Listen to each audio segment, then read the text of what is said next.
Here's our captain for tonight. As we come, we want to thank our game sponsors, Ham Cabinets, our broadcast booth, Team One Toyota, our pregame show brought to you by Bullard Farms. Keys to the game, WCRL will be having some timeouts and first and 10s for the Susan Moore Bulldogs. The captains will be Drew Justice, number 10, also number 50, Ben Nunez, and number 76, Michael Denny. For the Hornets will be Dino Embry, Sean Hopper. It will be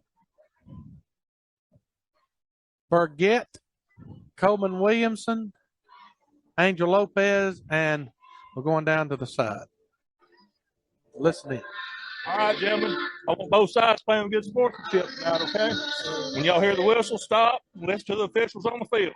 If we have any problems out one of you players, I want y'all to try to take it first before we have to, okay? All right. I got a coin right here. I got a tails and a heads. You're the pitchers. I'll let you call it. What do you think? Tails? You said tails. And it is tails. You want to receive? You receive? Okay. Which go do y'all want to take? Y'all stand over there and face me. Y'all come stand beside me. Wins the toss. We'll receive. All right. Y'all shake hands. We'll get this thing started. There you have it. As the Hornets have won the toss, and they have elected to receive, which they do about every time that they get the ball. And our sideline guy tonight is Mr. Michael Horsley. Appreciate him going down. He's also going to be our stat guy. And he does a great job. He's a good guy. He does a lot of good in our with our kids and all. After the game, we'll let you go interview Coach if you want to. I better put this over here where it won't roll off. And here comes the Bulldogs. Not a lot of yipping and going as they got their white breeches, their purple jerseys, their white caps. Good-looking uniform by the Dogs. And the Hornets are yet to be here. They hadn't even got on the field yet. I don't know where they are. So they may not come out. 2 minutes still to kickoff. Yeah. Captains have been out, and they went back. So they got a good-looking run-through. The Bulldog. That is neat. It is neat as it can be, and it looks great. They have a blow-up thing. But I've had a lot of those guys to tell me, are we on the field? Where is Locust Fork? Well, maybe some last-second. No, they're just strolling. They are strolling down the hill. So they didn't leave. I don't know if they warmed up and got scared or what, but they are here. But they're taking their time, and the Dogs are already on the field, ready to roll. And here comes the Hornets as they got the green pants, their white jerseys trimmed in gray, and their gray helmets, little green and white trim to go with it. Well, there's not a whole lot right there that'd scare you to death. But the majority of them hadn't got here. I guess that's why I was sitting there looking. A lot of them are still coming down the hill. Billy might have had a real long pregame speech. I don't know. Might have broke some helmets, broke some chalkboards. I don't know. You can't never tell. But it looks a little bit like a mass unit. You got 1, 2, 3, 4, 5 that will not have anything on. So the Hornets gathering behind their run-through sign, and they're going to knock the thing down, about kill each other. Is our running back. That's a bad sign when you can't bust through your run-through sign. And I believe what happened is when they put it together, they put it backwards. Well, that may be the last time Jonathan gets tackled tonight. That might be on ESPN. That was kind of comical, I'll be honest with you. Bless his heart. Oh, mate. That would be awful embarrassing that you got hurt your senior season by the run-through sign. Hey, Jordan Moon has got to have a lot of courage. He's either got a lot of courage or he has decided he's doing things he shouldn't. Or no mirror. Maybe they've made mirrors. That hat is something that is neat. Yeah. I need to have that. And we got a crazy looking sound going on here. But here's a kick, and they can kick it. They'll kick it all the way to the 12-yard line, and that run-through sign must have missed old Good. Burgett gracious. up, but he's got his senses about him, and he'll pick up the ball and get to about the 17-yard line. Took him a pretty good lick, but they finally brought him down. But I don't know if he couldn't see it or he's just embarrassed from the run-through sign, but that was not a good start for the Hornets. They're going to have to go a long way now. I tell you what, Sudamore Bulldogs covered kickoffs with reckless abandon, Greg. I mean, they were down there trying to look like take some heads off. And I think they're ready to play, too. They're hungry. Here comes the Hornets. They'll go with 2 receivers split to either side, shotgun formation. They'll send J.J. Boatwright in motion. They'll take it. Now hand it to the senior, and he'll bust it up in there for about 5 yards. And he'll get to about the 21-yard line, maybe 4 yards. It's hard to see where it is. We got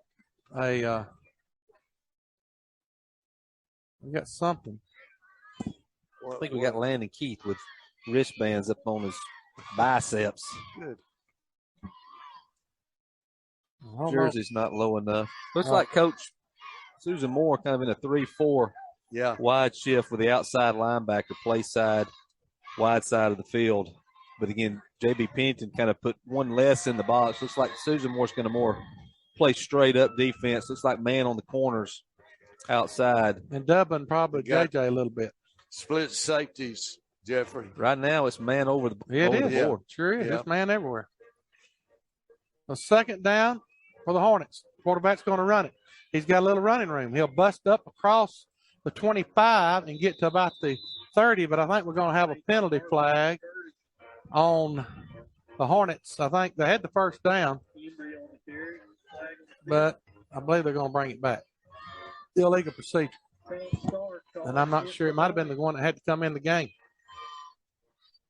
So tough luck for the Hornets. And the thing you don't want to do is get yourself in a big hole. So that'll back it up 5. Now you'll have second down and 12. 11:07 to go. First drive of the game. You had about a 3 or 4 yard game on the first. Must have been 4 yards because it's after the penalty. It's just second and 11.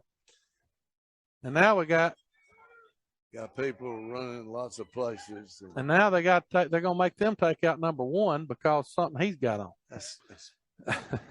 We got a man that wants everybody to know he's here. That guy's. We realize he saw it from one side of the field to the other. God, that's pretty good right there. Well, here comes the Hornets. The second down and 11. They'll get the snap. Quarterback's going to run it to the left. And they got good pursuit. And they will bring him down. And I believe he lost a yard. Nice defense by the Bulldogs, as they won't be any gain or any loss. So we'll do the same thing over again. Reeves with nice effort there, Greg, for the Bulldogs, helping on tackle out there. Dino's tough to bring down, and that was a nice tackle. Got some help. Well, you got the matchup you want right here. Oh, goodness. Yes, sir. Oh. And if they don't throw it to JJ right here, they're crazy. They are. They're going to let it rip. And there he goes. And he will make a great catch.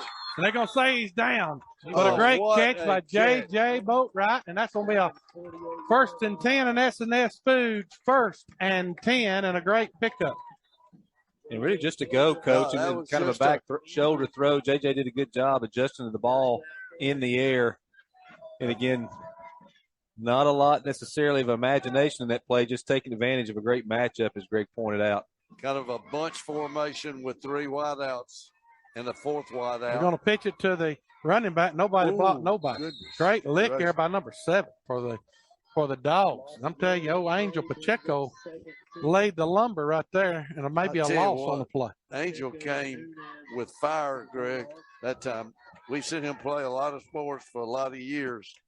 He's a really good athlete. He's a senior, too. Playing safety. They've got split safeties. But now it looks like it's man now with maybe a safety free. Here comes the snap. They'll snap it to Dino. He's got running room, but he's got a man coming up pretty quick. He'll break 1 tackle and run out of his shoe, I believe. And he'll get about 3 or 4 yards. And that'll bring up 3rd down and long for the Hornets. I tell you. Logan Blackwell coming up, making a stop right there. They've got some athletes out there on that defensive unit for the Bulldogs, Greg. 3 receivers split to the left, 2 or 1 to the right. And it'll be 5 right there. Should have been offside, but they didn't call it. Here comes the snap. Let's send. I thought they were going to send the running back in motion, but they're going to let it go to J.J. Boatwright, and it's going to be a bad pass because he didn't have any kind of a chance to even get the ball. And that time, he had Logan on him that time and a little help to go with it. So what the Hornets do is 4th down and 6. Looks like they're going to go for it. Well, that time throwing to the short side of the field, ball just inside the hash mark. And to your point, ball thrown out of bounds, so really not a play for J.J. But again, all it comes down to is one-on-one matchups here. Here's the snap. Hornets going for it. They're going to roll, and they got a man out there, and it be caught by Charlie Armstrong. That was a great throw, a great catch, Charlie Armstrong. And that'll get it another S&S Foods first and 10. That's a great possession. Receiver and Charlie Armstrong, terrific hands, terrific concentration. He was kind of behind him, and he had to kind of jump for it, and he made a pretty good catch there. So another first down. The Hornets going to go fast. They're getting pressure up on the Hornets, but Dino's he is getting away from it. Somehow, now he's going to let it rip. And if J.J. had kept running, you probably had a touchdown right there. Well, I tell you what, Dino is hard to get on the ground. He is, but I'm impressed with the brush. Hornet offensive line's got to clog them holes up a little bit. I think J.J. was kind of running a sit-down route initially, pressure able to get in the face of Dino Embry, and Dino able to elude and get outside. And I think kind of J.J. to improvise, get down the sideline. And almost, again, a great play by both J.J. Boatwright and quarterback Dylan Embry, but ball just a little overthrown. Now you're going to have 4 receivers spread out. They got all kind of stuff going on out there, really. Here's a snap. They're going to blow it up, though. Almost a fumble, but he will hold on to it. They done a great job of sending the house. And I don't know what Hornets, if that was just a quarterback sweep or what. They was like they came straight from a shotgun.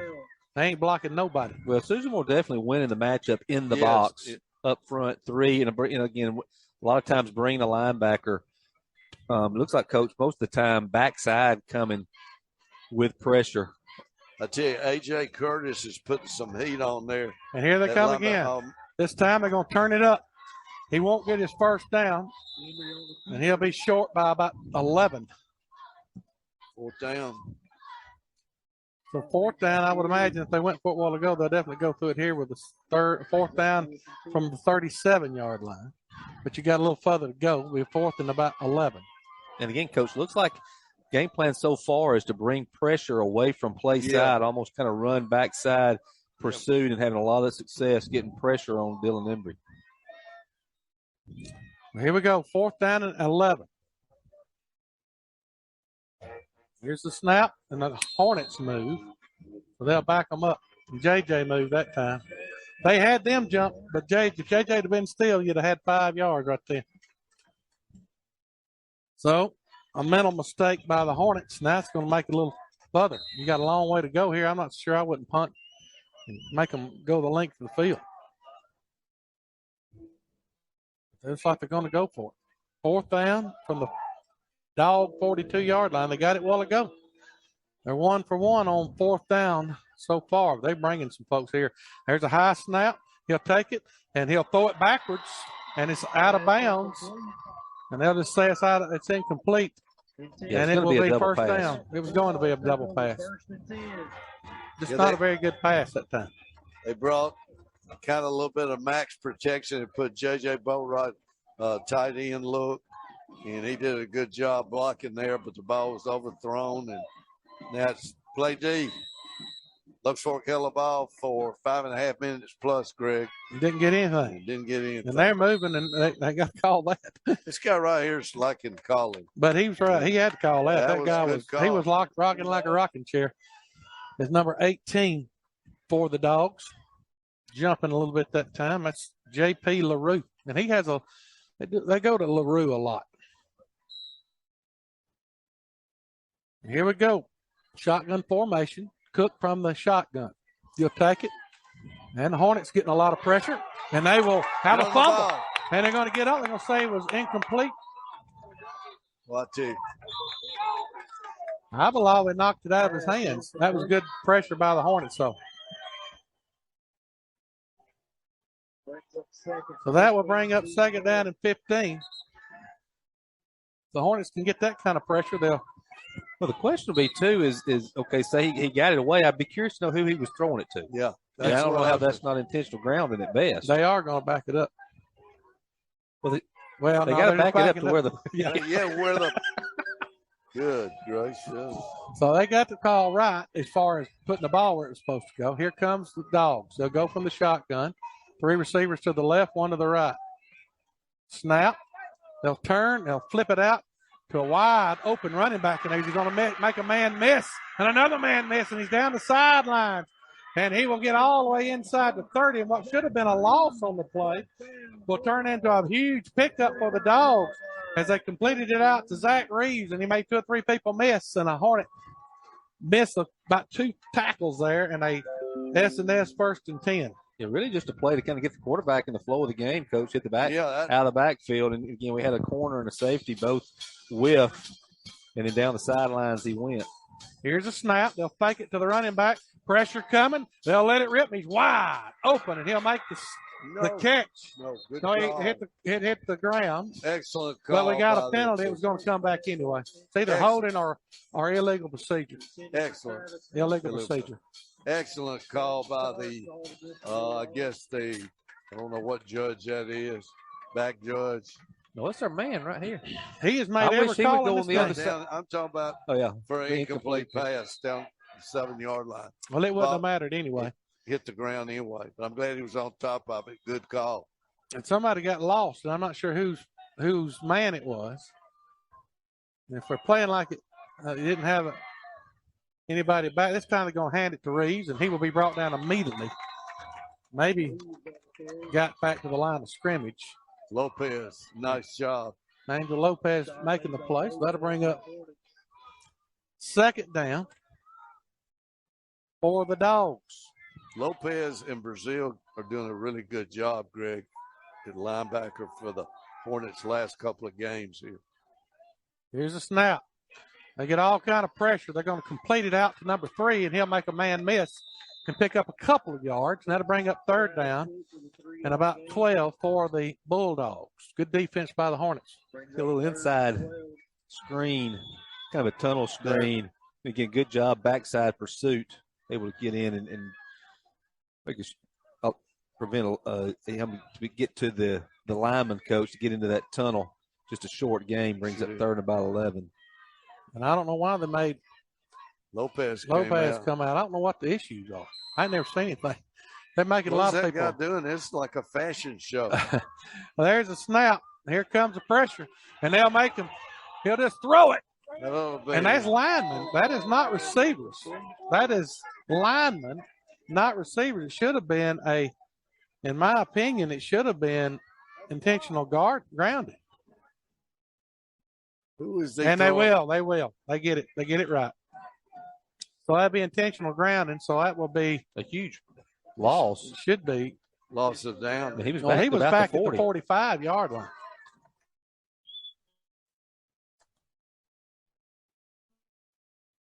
Again, good job up front. Yeah.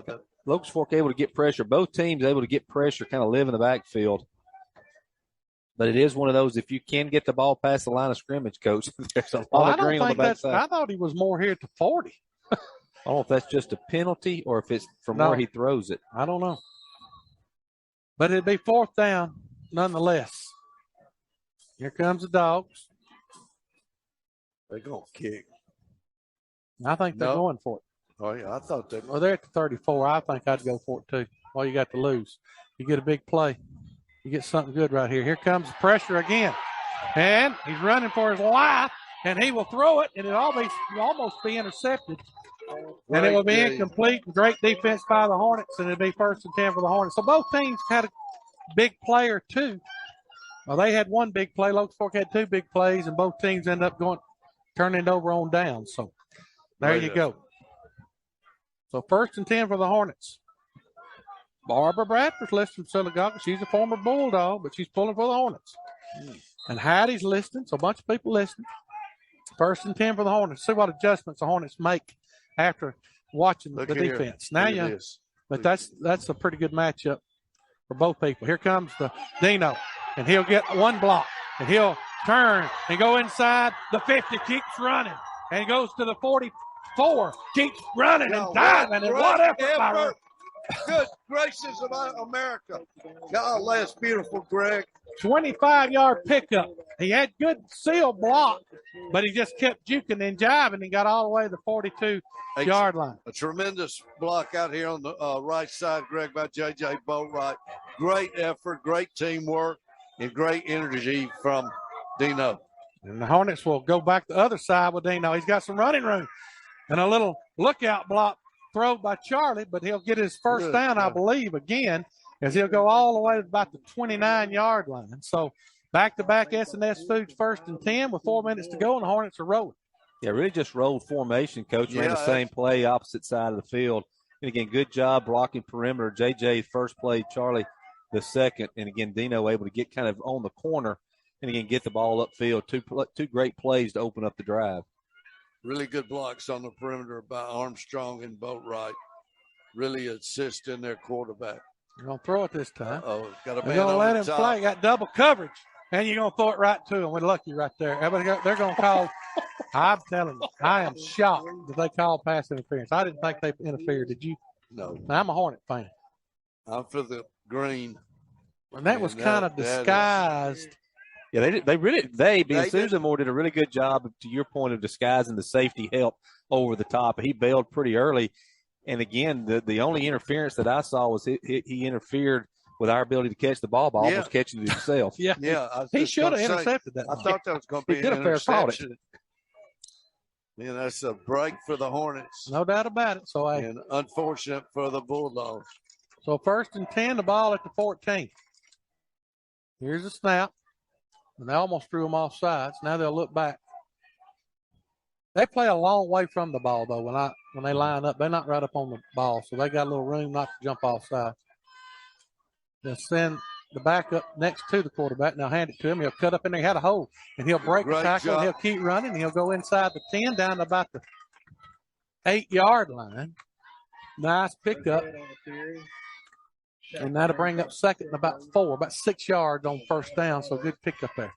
I think coaching a game like this, it's critical Locust Fork's able to finish these drives by getting it in the end zone. Yes. Not quite goal to go yet. Still outside, can get a 1st down. Looks like inside the 3 or 4 yard line. But again, got to get this ball in. They're going to throw it. They're going to run it. They're going to pass it right to my man, number 14, Landon Keith. Touchdown, Hornets. And a huge drive for the Hornets as they get a 8-yard touchdown pass completion from Dino to Landon Keith, and the Hornets go up 6-0. Greg, that was a beautiful drive, well executed, well blocked. The offensive front doing a really nice job knocking people off the ball. Bunch of really good play calls. And great blocking on the perimeter by the wideouts. Really good team drive for 6. Here's the extra point. The hold is good. The kick is up, and by golly, it's right down Main Street. That was hallelujah. There was some leg on that one too, Greg. That was a little power right there. Number 51 doing a great job for the Hornets. Elijah Mitchell there. Really, really nice job up front. So 7-0 Hornets. 2:50 to go in the 1st quarter. They moved the ball the first time, but I'm going to tell you something. I saw some adjustments made after that first drive on running plays and then what they were trying to do passing-wise, and I think the Hornets really done it. And I think getting ahead early is huge in this game. Well, and again, really good play design against man on the touchdown to kind of a little semi-rub coach kind of crossed J.J. from the outside across the face of the defender, and then Landon Keith released out into that flat area and was just wide open. Well, that was a nice team drive. The first 2 big plays got real good help from the wideouts and Armstrong and Boatwright, really doing the extra effort out there getting the play started and giving a good crease for Dino. And here's a long kick. You better cover. 10 can scoot. I'm telling you, 10 can scoot. Drew Justice And he gets around the right side. He's got all kind of running room. But a great tackle by number 52 for the Hornets as he was able to knock him. Hammond Brazil making a great open field tackle there. He is really coming on, Greg. He's really becoming a sound football player. Excellent job. He's got good feet, and he is a nice tackler. Great job. Great effort by number 52 for the green and white Brazil. 1st and 10 for the Dogs. They'll start at their own 34-yard line. 2:39 to go in the first quarter. Lokesport leads at 7-0. Here's a snap. They got a man. Was open, but it was tipped at the line of scrimmage. Who got a hand on it? I don't know, but the Deuce. Dino almost walked in the end zone. It was a good news, bad news when it comes. I believe he could. He put an interception. If he'd thrown it good, Dino had been down there where those Bulldog things are. And we got a whistle. What is? Oh, no. What did he do? Has he got blood on him or something? God. It's because his shoulder pads out. I don't understand. I guess the official have been told by the state, tighten up on that. They're going to complete it out to number 3. Got some blocking out there, and he'll be. Ooh, what a hit by Landon Keith! Howdy doody tooty fruity. Welcome to Bluffsville. Good gracious. He's doing a little jawing, but boy, what a lick. So he picks up about 4 yards. So it's 3rd down now. This could be big right here. Get off the field here after getting a touchdown. Here's a snap. They'll flip it out here and be hammered. The missile. The missile. 1:55 to go. They'll lose a couple on that one. The missile just knocked. Woo. Well, he was there. Burgett was there. It was number 1 was Mitchell there. Mm-hmm. And Mitchell. They was good. like hey, I'm gonna tell you one thing. Their jaws are rattling. Good. Great physical play by the Hornets. It's punting time. And they will punt it. And it will be a ball's gonna roll. A little nubber. It didn't really have a lot of height. It's kind of a line drive and go down to 31-yard line. So 3 and out. Hornets take over at their own 31-yard line. And so far, defensively, they picked up where they left off last week, and they have played pretty good. They gave it one long pass, and really they had it covered, but we missed the tackle. So I like what I see early. See how the Hornets can do. They can keep things rolling. Yeah, I think for the Lokesport defense, it's going to be all about tackling in space. If JJ gets any wider, he's going to be sitting beside you up there. He's going to be in our lap. They're going to run a little option. They'll take it. Now flip it out. Got some running room. Oh, he should just kept coming. He still got about 6 runs. I believe he just kept coming. He'd have outrun the guy. Well, and JJ had a block for him right if he'd come out wide. But I guess when you get 6 yards, you got to be happy with that. 6-yard pickup is Burgett gets a good, nice pickup. 2nd down and 4. 53 seconds go in the first quarter. 7-0 Hornets. 3 receivers split to the right, 1 to the left. Shotgun formation, as we do all the time. He's going to keep it this time. And he's got a little running room up in there, and he'll get his first down, I believe. And on the spot, it's going to be close. That is a tough young man, number 4, Dylan Embry. It looks like they're marking it 3rd down. Lokesport's going to go first down. Yeah, they're bringing it. Now they're going to slow it down a little bit. So 1st and 10 for the Hornets, and S&S Foods 1st and 10. Look at this formation where they changed it. You're going to have 2 receivers split to the right. As you got Landon Keith and J.J. Boatright out here. And then on the other side, you got Charlie Armstrong and Matt Mitchell. And that's going to. And right now, no one on the slot. Nope. I don't know why we don't throw it to 14. Look here, right here. Nope. We're going to run it right at him. And he ain't going to get much, maybe a yard. There wasn't anybody on. And a little extracurricular activity there. And that's going to get us in the first quarter. A nice first quarter for the Hornets as they have 2 pretty good drives. One that stalled, one that was cashed in, and they lead it 7-0. We'll head to a break. You're listening to WCRL. Hello, my name is Randy Cater, and I'm the pastor of Locust Fork Baptist Church. I would love to invite you to worship with us. We have small group Bible study for all ages at 9 a.m. on Sundays, followed with worship at 10. On Wednesday nights, we have supper before service and adult Bible study at 6:30.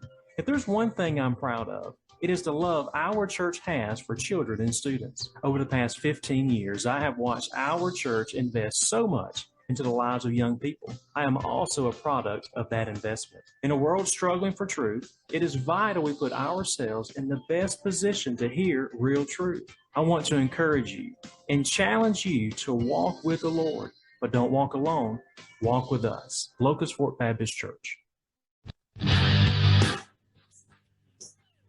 Welcome back. We head to the second quarter. Total yards in the first quarter. According to this right here is 183 to 35. 136 yards passing for the Hornets and 47 rushing. And right now they've held Susan Moore to -4 yards rushing. Here comes 5 receivers split to the left. One side. He's going to take it. There you He go. got him wide open. If he can get it to him, he will. And he'll make a man miss. But he ain't going to. Oh, he gets a little howdy doody. Dipsy Doodle. Keep running, big boy. And here goes Landon Keith to the house. Touchdown, Hornets. We talking about some Dipsy Doodle. Great play call. Great play call. Yeah, great design. Again, they gave the look that they were going to throw the ball to the outside screen, coach, to Jonathan Burgett, and just the inside slot release straight down. His defender ran to the outside, and Landon Keith wide open down the middle of the field. Good throw, good catch, and Landon, I think, made one poor defender miss 3 times. I did. I think the guy missed him He 3 times. He made Ramon Maldonado. But I'm liking these wide receivers helping their teammates block it. Charlie Armstrong made a great screen block there late in that run. The extra point Look at attempt this. is up, and the extra point attempt is good. Back to back, Jack. He's coming on, Greg. We're improving. We're 2 for 2 on the extra points. That's That a great was drive. as good a run, those last 30 yards, as you're going to see. But a great shield, great kind of screen block. Just slide through, not getting the back or anything by number 3. And these wideouts are blocking like crazy for their teammates, which I think is a great sign of good team chemistry. So far, you've seen a good catch by the Deuce. You've seen a good catch by Charlie. And now you have seen an excellent catch and run. If he'd have got him in stride, it wouldn't even have been close. So he'd have walked But he had to Dixie Doodle and do the old get you out of your britches almost. Great play as Landon Keith takes it to the house. And I don't know who's picking out this music, but I feel like I'm in Iran or somewhere. Egypt. 11:42 I think that's to go. supposed to be the Alamo. Oh, The okay. Alamo. I don't know what. Sounds like something from. He's All gonna right, let they're it going to hit. get it over his head. It's going to Stop. roll and Stop. on into the end zone. How about that? Vanilla is putting Vanilla has jacked tonight. He's kicked it in the end zone. He's hit 2 extra points. Coach, he was kicking it. Greg, he was kicking it great in the pregame, in the warm-up. I was watching him. He was booming that thing. The biggest problem with that kick is he kicked about 4 yards too far, Coach. We could have got Yeah, we could have got on the ball. before it went in the end zone. I think we would have recovered it. The longest onside kick in history. Well, I'm telling you, they got some explosive players. The Hornets going to have to keep playing. Got to keep playing. They'll take it this time and hand it to Reeves. He's got some running room. He's on. He may be gone if Dino don't get it. But Dino got him. Great run that time by Reeves. Great save by Dino Embry. You can't go to sleep. And a nice pickup at S&S Food, 1st and 10, all the way up to the 42-yard line. 11:25 to go, 14-0 Hornets, but here comes the Dogs. And they're going to go fast. They'll go from shotgun. And they'll take it and hand it to Reeves. No, they'll fake it to Reeves and almost an interception. Almost. Decapitation by the missile. God, The missile ain't playing tonight. Good gracious. That was like a missile from Cape Canaveral. Look out there right God. now. Is anybody smaller than number 10? His heart's big as his whole But body. he is playing awfully big. Good gracious. What effort. Here's a snap. Look at this. And they're going to run a screen, and it's incomplete. I tell you, that quarterback is going to be checking in for some sacroiliac examination. They get on his back all night. 3rd down and 10. as the Dogs trail at 14-0 with 11:05 to go in the second quarter. 3 receivers split to the right, one, and they got moving. They got to stop Yeah, that. our man over here is not going to miss that. Yeah, this guy right here is loving doing that little boxing. He's got his hand on the flag like a old fast draw guy from the West. Yeah. Steve McQueen, somebody. My man, I want to say something about my man. My man Latta down there with that holding up that chain has been doing it. The one right there holding up the yard marker has been doing it for 50 years. Good, that's great. And, the missile. Now that's got to be. The missile is eating them up. I'm telling you, Coleman is laying the lumber. Now, Coleman's not the biggest guy, but when you just don't block him, Coach, he's got a pretty good shot. I mean, he's so strong for his size, and he gets that low center of gravity. He can explode up into you and put a hurt on you. And I like our chances of defending 65 in the pass game. Well, he's just trying to get rid of it. I tell you, that quarterback is running for his life. And now to bring up a punt. Is this going to back it on up? It'll be third down and about 20. Maybe 17 where they're spotting it.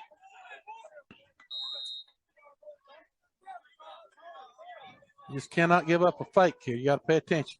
And they're moving. This guy. Gracious. And the Hornets almost blocked it. Nice boot. And they need to get away from it to the Hornets. It's going to back spin on him. So it'll be good field position up to the 41-yard line. So 10:40 to go. 14-0 Hornets.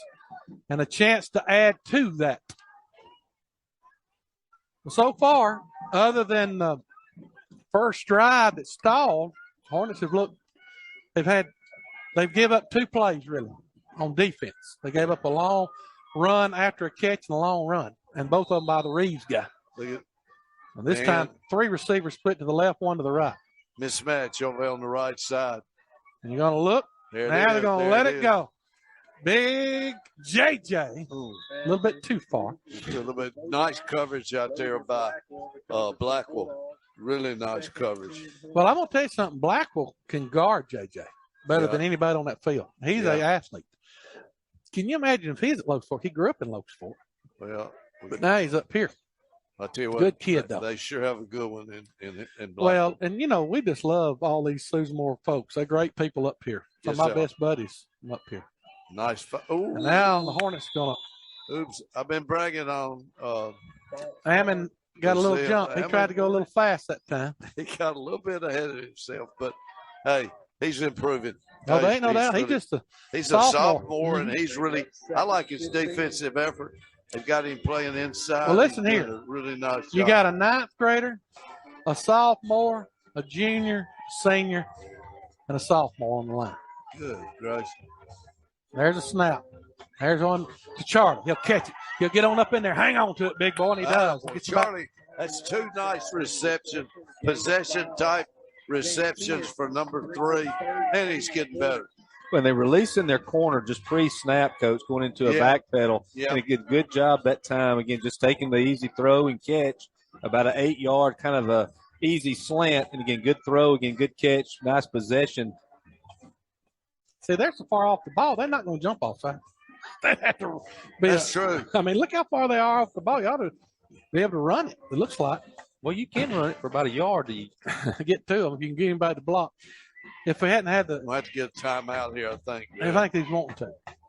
And they will take a timeout. We'll keep it here. 9:44 to go in the second quarter.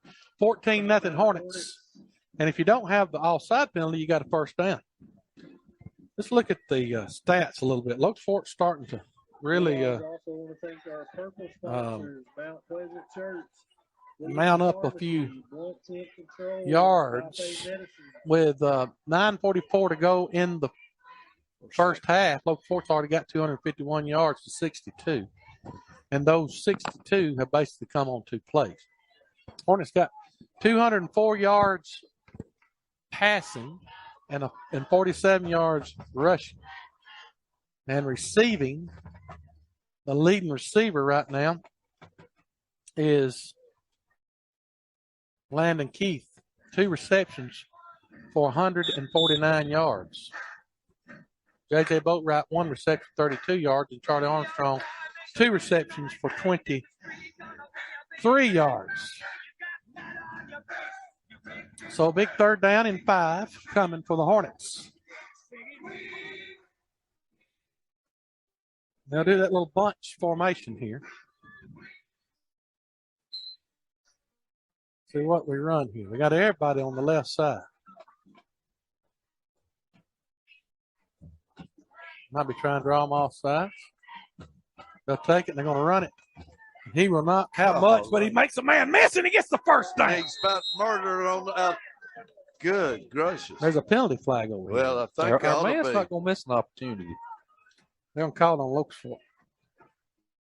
Hold it. Hold it. Holding call against the Hornets. Billy's pleading. Had the first down, but it'd be brought back. Good gracious. I'm telling you, this guy right here. He took a play off now, one play earlier. This guy has dropped that flag. Good gracious alive. Now that backs it up 3rd and long after you've had your first Who down. did they call that on? They had to call it on either Charlie or Matt Mitchell. They called it on somebody out here. Again, Billy did not agree. The official said he turned him. I think Billy's defense was you can turn them as long as your hands are inside. Here comes a lot of pressure. Got it. They're going to get it. Oh, if they could get it out there, they'll throw it to JJ. Oh, y'all made up. Oh, they got a call. Pass interference. And my man is going to get lucky again. I don't think he could have had a hold of him, though. I couldn't see the lower part of it, but top part of the play looked pretty legal to me. Yeah, we would not be happy with that guy. No, we wouldn't. No, we wouldn't. Pass interference. That'll be a first down. So another S&S Foods 1st and 10 for the Hornets. It ain't automatic, so it's going to be close. Was that Logan Blackwell out there? To me, that's pretty good coverage, Logan. Yeah, that'll be first down. But well, especially kind of in the jump ball, Coach. yeah, I mean, it was kind of a 50-50. Go get it. Highest point in. Well, nobody's looking for pass interference more than we and are. if they'd have called hold, I would have thought. I thought he had a hold of his jersey, and that might be why they called it. But I thought they should have called hold it. If they was going to call anything, but I thought Logan did a pretty good job. We try to be honest on this show. We might get a little more excited for the Hornets. Logan, like you said, is a terrific athlete. He is. Terrific young man, too. Yeah. You're not going to draw them offside, Billy, because they're 5 feet. No, they're 7 yards off the ball. But the linebacker jumped that time and getting 6 yards off the ball. Here's a snap. Hornets going to run it. They're going to run it with their our quarterback, and he's going to go inside the 40, and he'll get out of bounds. And another S&S Foods 1st and 10 to pick up about 11, and the Hornets just keep rolling along. I don't know who's the fastest guy on Lowe's Forks team, but I wouldn't bet against Dylan Embry, especially in 40 yards. Good gracious.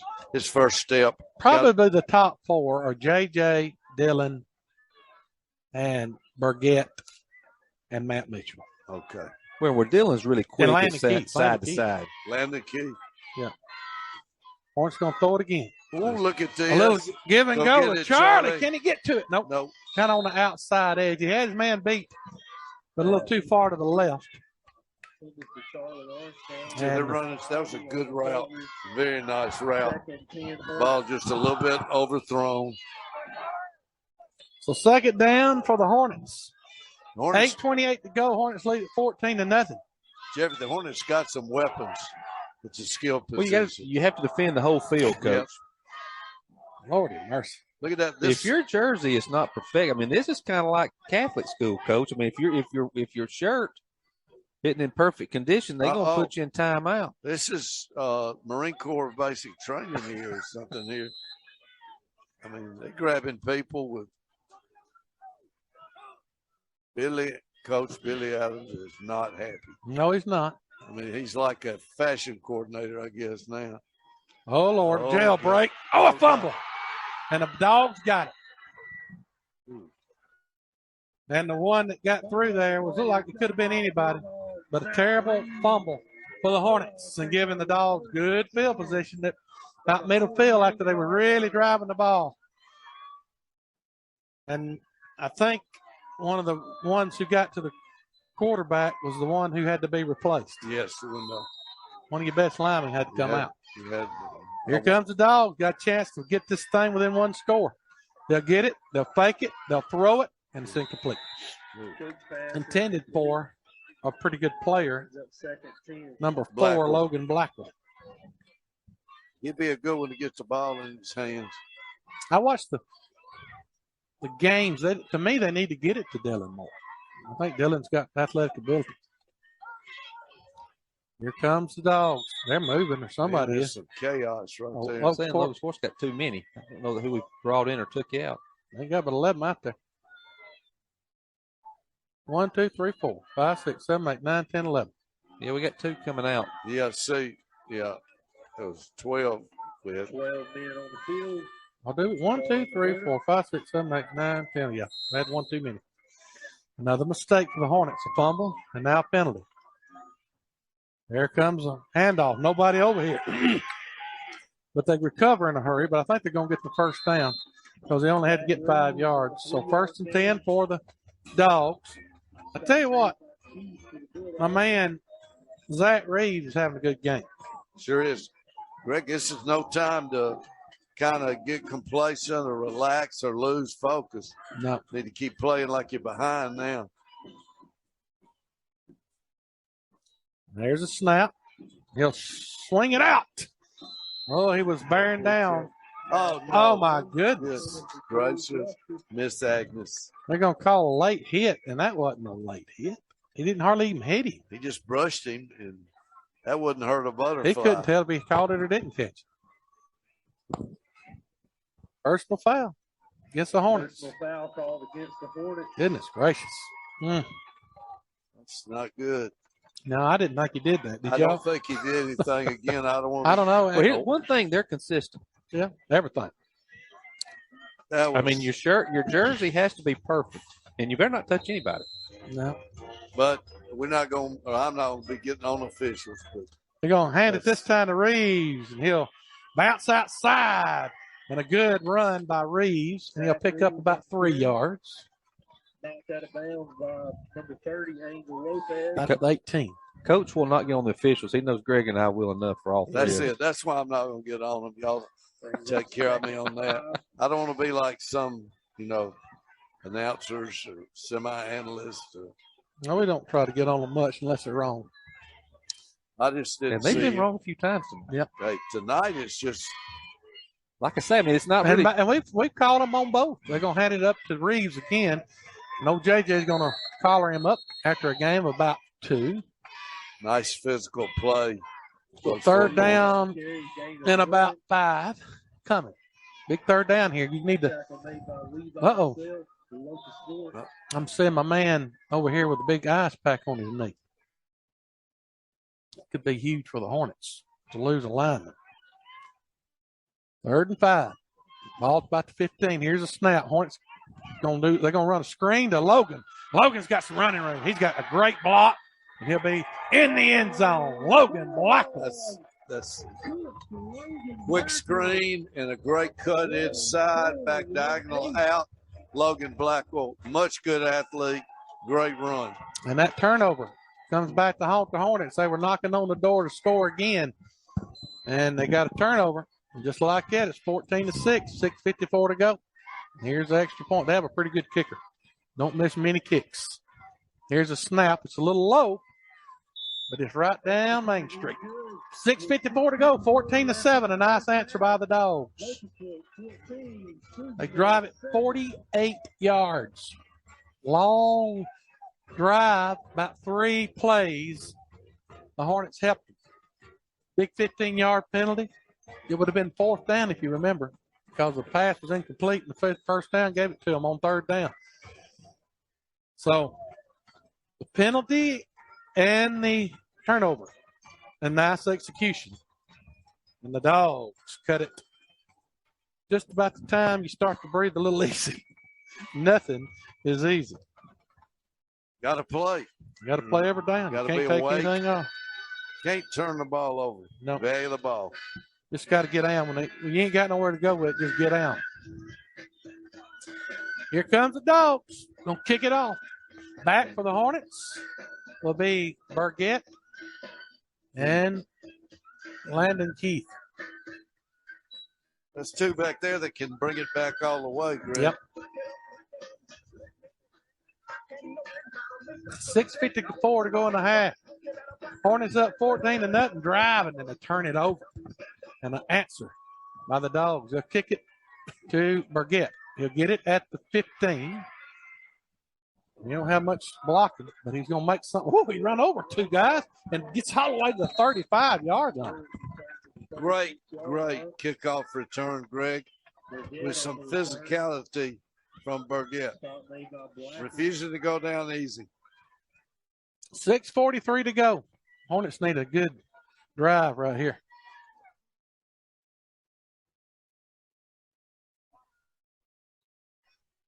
This series has had a lot of fun, weird games in it.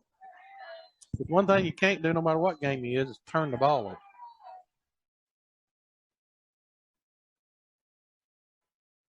Three receivers split to the right, one to the left.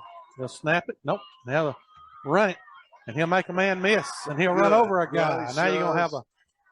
I don't know what that called. Be less face mask. Let's see if they call a hold or they call it. They are face mask. It's face mask. I saw it. It had to be a face mask, wouldn't it? Personal foul face mask against the Dogs, so they had 15 to it. Did. So 1st and 10, S&S Food 1st and 10, and you're going to get 15 added to it. I don't think Dino's going to have any trouble sleeping tonight either. He probably don't after any game. He's playing on defense tonight. We hadn't been playing a lot on defense. He's taking a pounding. But that's going to get it all the way down to the 37-yard line. Great run. Focus for going jumbo. Yep. Oh. Going to do a little different look. Missile. Oh, no. A little different look here. Max protect. Maybe. Yeah. Like a double wing almost, with now a single wing almost. They're going to throw it. They didn't protect. They're going to let it rip down the sideline. J.J. Boatright, touchdown, Hornets, and the deuce got loose. A beautiful pass by Dino Embry. I mean, he had a beautiful pass and a great catch. Under duress, too. A guy right in his face and a rocket. And the speedboat right outran folks. So what is that? 2-play drive, boy? 2-play drive. 65 yards in the big play, the 35-yard touchdown pass to J.J. Boatright. Here comes the extra point by Bonella. There's a snap, there's a hold, there's a kick, and this one is good. I'm going to tell you something. The fastest trigger of saying it's good is that guy. Is he the same guy that's on our sideline? That guy puts his hands up in a hurry. And Bonella, my friends, are 3 for 3. And he's kicking it deep, too. I like that for the Hornets. 6:04 to go, 21-7. As the Dogs, other than the Hornets help them, have had a hard time stopping Hornets tonight. Well, I do think the intent, Coach, was max protect, brought in Lopez and again Coleman to put them in kind of in a wing look. I think to give extra protection to get J.J. down the field. And still two pretty good weapons still on the field on the outside. J.J. one side, Landon Keith on the other. Well, what would be good here if you're a Hornet fan is get them 3 and out here and then turn around and get the ball back and put in the end zone and get 2 quick scores for half. They get the ball to start the second half. Manila ready to kick off for the Hornets. Here's the kick. It's a number down through there. They hit it about the 10. Here comes Maldonado. He can go, boys. He can go, and he will not go. He's going to be knocked out of bounds at about the 33 or 4-yard line. I saw him as a ninth grader. That ain't Maldonado, was it? That was number 1. That was 1. That's Devin Ivey. He's pretty quick, too. He's one of their speedsters, I think. Nice tackle by J.J. Boatright. Then he's getting his equipment adjusted before he has to pass inspection. If the Hornets can get a stop here. Here's a snap. They're going to do that same little screen This time it's going to be complete to number 7, Angel Pacheco. Pacheco got pretty good speed too. And he'll be right at the first down marker. How long has Pacheco gone to Susan? We've been calling his name out for 6-7 years. This will be his last year. There's a handoff to Reeves and a big time tackle by Lopez. That is some great running and a great Now we got and Landon is going to get a 15-yard penalty, I believe. No, you just can't do that. Is it on them? I think it. No, by our reaction. Well, you can't do that. You can't do that. That's 2 15-yard penalties against the Hornets. And, Coach, one play I'm looking for at some point, Susan Moore, they give that outside tunnel screen look, and then they're going to throw it to the running back in the flat going away from play side. Yep. They got 2 receivers split to the left and 2 to the right. 5:30 to go, 21-7 Hornets. But the Dogs, after the penalty, get great field position. They'll take it and they'll flare it out. And that'll be a great tackle by Dino. That's a loss of about 2 or 3. Dino needs to go down there and sell some tickets because he's doing about everything else. God, that great open field tackle in space there. He is a terrific football player. There's no doubt. He can play defense with anybody. And he's just a 10th grader. Yeah. Well, most everybody out there is a 9th or 10th grader, a few 11th graders. Except the missile. I mean, Naval Academy class of what, 426? Here's a snap. Hornets with a lot of pressure, but they're going to find a man and a great catch that time. That is a tremendous Is that catch. number 18? I can't tell. J.P. LaRue with a big-time catch. Yeah, that's great hands. He's a junior. Terrific hands by LaRue. So, 1st and 10. A S&S Foods 1st and 10. Here comes the Dogs, just methodically moving it down the field. They got a lot better on offense. Here comes a pass wide open in the flat. Good tackle. Be careful. And he'll be knocked out of bounds after a pickup of about 7 or 8. Maybe 7. Need to shut this down right here, Greg.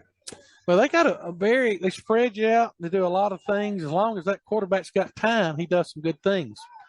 When he's messed up is when he hadn't had time. They're going to hand it off to Reeves. He's got some running room around the left side, and he'll be brought down by a good tackle by 14. But he got his first down. He didn't have far to go, like 2 yards. So another S&S Food 1st and 10. Somebody has done a really good job on the Lowe's Fork coaching staff about tackling in space. They've done a real nice job. Except one run. And they're moving, so that's going to be a penalty. See, that puts you in the coach's, psych ward right there. Austin Vice trying to get a little bit of a jump there. Just coach goes home at night and takes Tums and antidepressants and everything when you start doing that stuff. Especially when you got momentum, a nice drive. Just takes one of those little mental blunders to stifle the drive. Here is a little screen set up to Reeves. Great play call. Middle. And they're going to get their first down. No, they'll be short of the first down. I was looking at the wrong yard mark. Was that a middle screen, Jeffrey, or just a middle route? Yeah, they faked it. Looked like the jet sweep. And, again, the running back set just for a second, looked outside, blitz responsibility, and then just stepped back up in the middle. And really nobody there for the Lowe's Fork defense. Good design and execution. Sure was. Here's a snap. They're going to sling it out there a little too wide. It was intended for Angel Pacheco. So 3rd and 5 coming. So 2 down territory for the Hornets to hold here. That'd be a big stop if you could stop them before halftime because they get the ball to start the second half. Is Sean Harper out of the game? I know he's not playing defense. I don't know if he's just icing it on. I don't think he was in there on the last offensive possession. They're going to hand it to Reeves. No, they're going to fake it, and they're going to throw it inside to number 3. Touchdown. Travis Cook. So the Twins, Cook to Cook. And we got a 1-score game. That's a terrific catch by Cook in there, Greg. Travis Cook, really nice. Ball had some zip on it. Looked it in. Nice soft hands.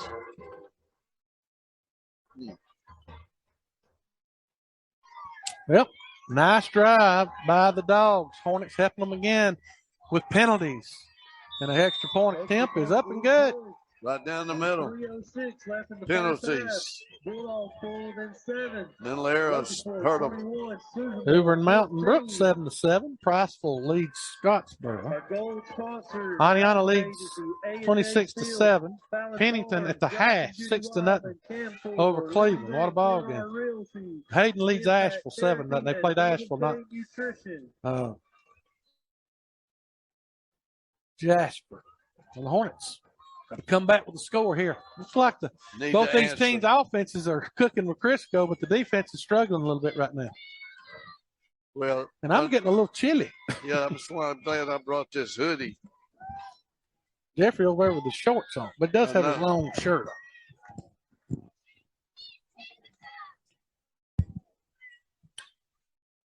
Oh, this is about what I thought. I thought that I didn't think Hornets would turn it over. And you know what? They had a 14-0 lead, and they really could have shut the door on this sucker. But they left the door open, and that's what we're worried about. Mistakes. So far, the mistakes have went in the way of the Hornets. They'll get it to Burgett. He'll bust it up in there, and he's got some running room up to about the 35-yard line. Hornets return it from the 35. He can run. Well, you know, if you see somebody flying through the air, you don't have to look far to find Landon Keith. Landon is act like he's got a mat on tonight. Yeah, Landon is in the missile. They're like sharks in the water. Can you imagine, Coach, if they were 6 foot tall and 180 pounds? No. We'd be carrying people. There'd be emergency triage units up here. Oh, Here comes the Hornets, 1st and 10, 2:58 to go in the half, 21-14 your score. They'll take it, and they'll run it with a quarterback, and he ain't got much to do. And it's 55 on the sideline or in the game. I don't see him on the sideline. No, he is. 66 is over on the sideline. Your best offensive lineman's out of the game. That's huge for the Hornets. Sean Harper is out. Well, I think at Locust Fork, again, they're going to have to show that run look and then hit some intermediate passes to the receivers. Big cushion for Landon Keith right here. Boy, I like that inside slant. Yes, sir. Stand up and throw it to him. They're going to walk up. Walked up at the. That's what they're going to. Oh, he hit him in stride. Inside the 50, inside the 45. Keep running, boy. Keep running. But Big Logan's going to run him down at the 20. But a huge pickup for the Hornets. Man, and a huge call by the offensive staff. Jeffrey nailed that one. Jeffrey Branham with the call of the night. Great call by the offensive crew. Terrific call. Great throw. Great run after catch. A 45-yard pickup, and the Hornets in business now with 2 minutes and 5 seconds to go in the half. And, you know, Coach, we saw the open look, but then it's another thing. You got to go out and execute it on the field. And again, just well thrown. You get a good job by Landon catching the ball in traffic and then escapability to get out in the open field. Backside corner chases him down. And they're going to run it right up the gut. He might have got a yard. Nice job by defensive front Bulldogs there. Really good job.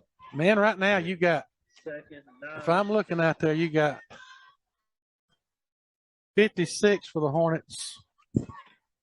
On the line is a 9th grader.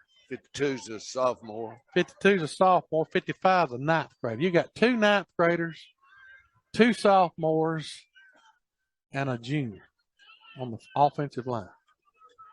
They're going to hand it again to Burgett. They're going to throw him down. They just ain't nobody blocking up front. Nobody blocked there on the edge, Greg. That's too easy. Brings up 3rd down and 15. I really like that formation, Coach. Yeah, give a look to the right and then throw the ball back across the green side, to Jonathan Burgett, kind of out in this flat. It's going to be one-on-one with him in the corner. Here comes Max protection. Yeah, Max with Lopez and Williamson playing wings. And if I were them, I would be finding. They're going to play the safety over the top, take away the slant on this side. J.J. Moore in a one-on-one look. I'm sure the safety will bail over the top on his side. On the right but again, side. What I like is to hit Jonathan Burgett in the flat. Send both receivers down. Yep. Hit Jonathan out here in this wide side flat, make him tackle him open space. Well, the Hornets going to take time out. They got 1 left. It's 21-14. 26 seconds to go in the half. The Hornets have moved the ball every time they've had it. They fumbled it once and got some penalties the next time and stalled, but this time we'll see what happens. Will they finish the drive or not? The ball is at the 25-yard line, and it is third down and about 14 or 15. What do you do here?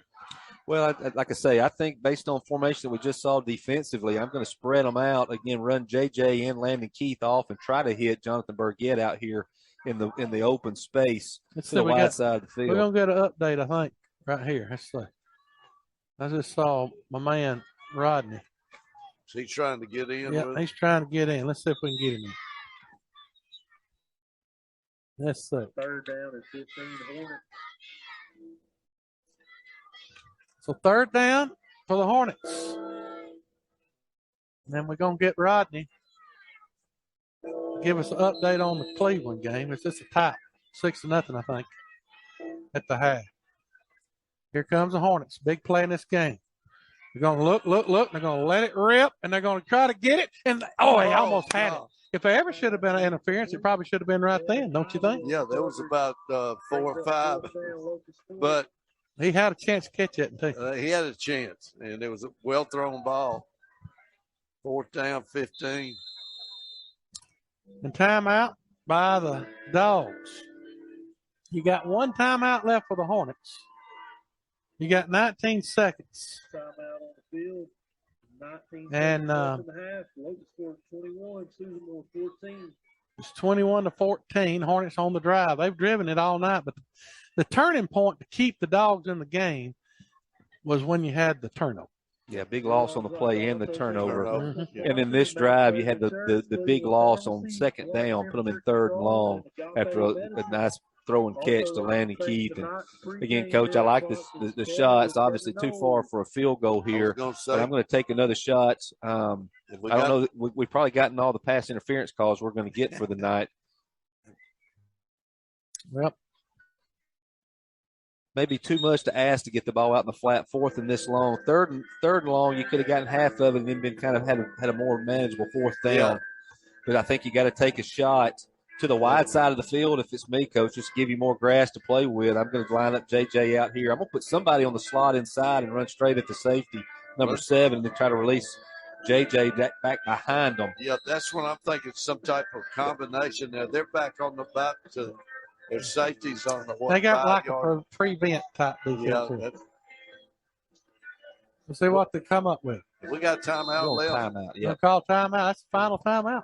I was hoping we could save that, maybe kick a field goal if we could. Well, the clock will stop on a first down if we get a first down. And if you don't get it, it's going to be their ball. It'll be over.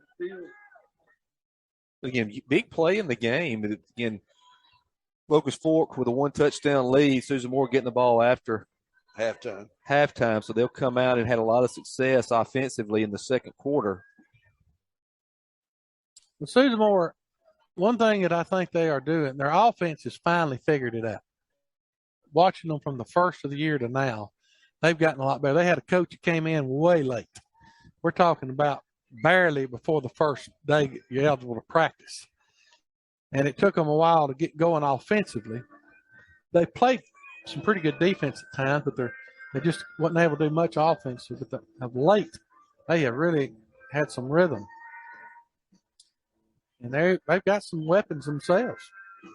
Yeah. So 19 seconds to go. 4th down for the Hornets. Ball to 20, looks like about the 25-yard line. Here's a snap. They're going to fake it, a double reverse. It's going to be a run around the left side, and he'll come back, and he'll just get what he can get, and he'll go all the way down. It's going to be close. It's going to be close to a first down. With 9 seconds. A little razzle-dazzle. I can't tell where it's at. Come up short. It's going to be just about a yard short. So I don't know if it's going to – I think that was supposed to be a throw, to be honest with you. And I think he just had to make what he could do. I think that was going to be a pass play. He's got a good arm. Well, buddy, he wasn't short by much. The biggest thing is the way it was designed looked like it had been designed to throw it back across to the left. To here, Missile was the only receiver out on this side of the field. Let's see what the Dogs do here. I think with 9 seconds. and they're going to try to throw it. And they're going to, ooh, that's dangerous. A pick six with 4 seconds to go would be great. Yeah, it makes you. So second down, incomplete pass, 4 seconds to go. Is that the band got some kind Yeah, of they have a big time show that they put on. Yellow Brick Road or something? It is. And they will Look, they will down it here. So that'll do the end of it. So we go to halftime. 21-14. Let's see if we can't get my man Rodney in here. I don't see him as he is twirling, but he ain't in. Let's see if we can't get him. Getting a little nippy and So we'll give you the stats in just a second. The biggest play that the Hornets could look back on if they do that first half, 2 things. They lost 66. He's out. That's our best offensive lineman. One of our best defensive linemen. And then you got the turnover. And after that, it's been tick for tat. So 2 long drives that didn't get anything. So we'll take a break. And when we come back, we'll try to give you some of the scores from other county games. You're listening to WCRL. Hello, my name is Randy Cater, and I'm the pastor of Locust Fork Baptist Church. I would love to invite you to worship with us. We have small group Bible study for all ages at 9 a.m. on Sundays, followed with worship at 10. On Wednesday nights, we have supper before service and adult Bible study at 6:30. If there's one thing I'm proud of, it is the love our church has for children and students. Over the past 15 years, I have watched our church invest so much into the lives of young people. I am also a product of that investment. In a world struggling for truth, it is vital we put ourselves in the best position to hear real truth. I want to encourage you and challenge you to walk with the Lord, but don't walk alone. Walk with us. Locust Fork Baptist Church.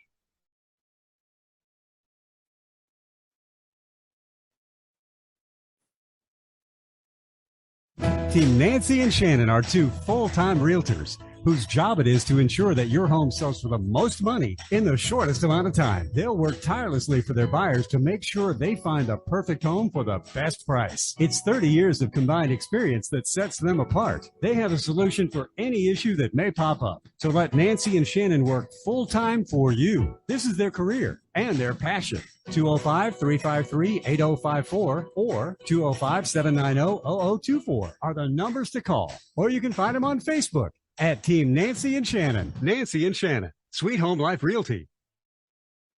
People's Bank of Alabama is a local bank you can trust to be there when you need them. We are your neighbors, friends, and family. Whether you're a team player or a coach, a member of the band, or a cheerleader on the sidelines, or a fan in the stadium, the People's Bank of Alabama team is proud to be a supporter. We have been a part of this community for over 40 years. This is where we live, work, and play, just like you. From People's Bank of Alabama, here's to a winning season. Member FDIC, an equal housing lender.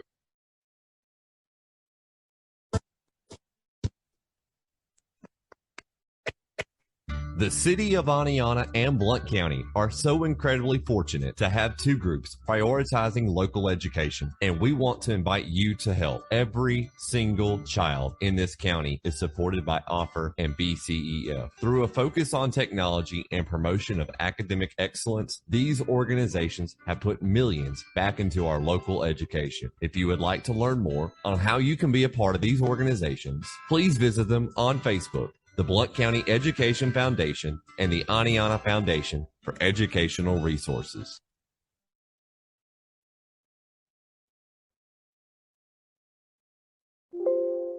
Team Nancy and Shannon are 2 full-time realtors whose job it is to ensure that your home sells for the most money in the shortest amount of time. They'll work tirelessly for their buyers to make sure they find a perfect home for the best price. It's 30 years of combined experience that sets them apart. They have a solution for any issue that may pop up. So let Nancy and Shannon work full-time for you. This is their career and their passion. 205-353-8054 or 205-790-0024 are the numbers to call. Or you can find them on Facebook at Team Nancy and Shannon. Nancy and Shannon, Sweet Home Life Realty.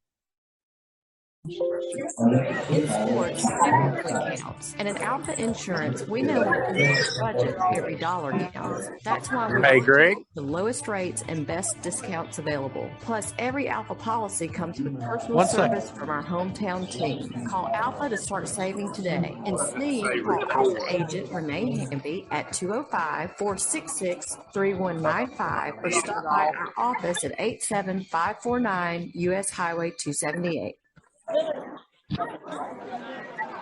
Welcome back as we come to you live at halftime. We got the superintendent of education join us now, Rodney Green. And Rodney, looks like we got two good ball games around the county going on right now. What's your score, Greg? It's 21-14. Hornets had a 14-0 lead and was driving to score and fumbled the ball. And I had a big loss on the play, and they were able to pick it up and go back in, and then Lokesport scored, and they scored. So it's a one-score game at 21-14. Lokesport had the ball at about the 10-yard line right before half and had to go over on down. So the Hornets have missed opportunities, and what we said you didn't need to do, and having turnovers and goofy penalties, it's cost the Hornets early in this game. But they're leading it at halftime. It's 21-14. Well, it's here at Cleveland. It is a hard-fought game. A lot of hard hitting both sides of the football. At 6-0 Pennington, they scored early on a counter play with the running back, and he is exceptional. A very good run, bounced off 2 or 3 players, and broke one like he did against Locust Fork earlier in the year. Cleveland has dropped a long ball that would have been a touchdown. Had the guy behind everybody pass. A very good pass from Johnson on the play, but Cleveland let the half run out on them. It was 4th and 5 on the 5, and they could not get it in. Pennington, a big goal line stand, and it is about to start back. It is 6-0 Pennington, and Pennington is the more physical team tonight, Greg. Well, let me give you this offensive halftime stats. Lokesport's got 364 yards to 132 yards. And it's 21-14. But you got a lot of penalties, unfortunate for the Hornets, because they've had several penalties tonight that's uncharacteristic, just silly stuff. Yeah. And they've lost their best offensive lineman. I don't know how bad he's hurt, but he hadn't played hardly any of them after the first little bit. So we'll see what happens there. So that's going to be a game. It's going to come down to the net, who can make the adjustments and who can make the plays, I guess, down there. In your game. Yeah, it's going to be interesting as we get started back the second half. Pennington gets the ball. Cleveland fumbled on the first play from scrimmage. Smith, it's bad handoff mesh. Pennington had the ball. Cleveland held them. There's a couple of drives later when Pennington actually scored. And so it's been pretty close here, but Pennington gets the football. Well, it'll be interesting to see what happens. Y'all have a good second half, and we'll talk with you later. All right, buddy. Thank you for joining us. Bye. Bye-bye.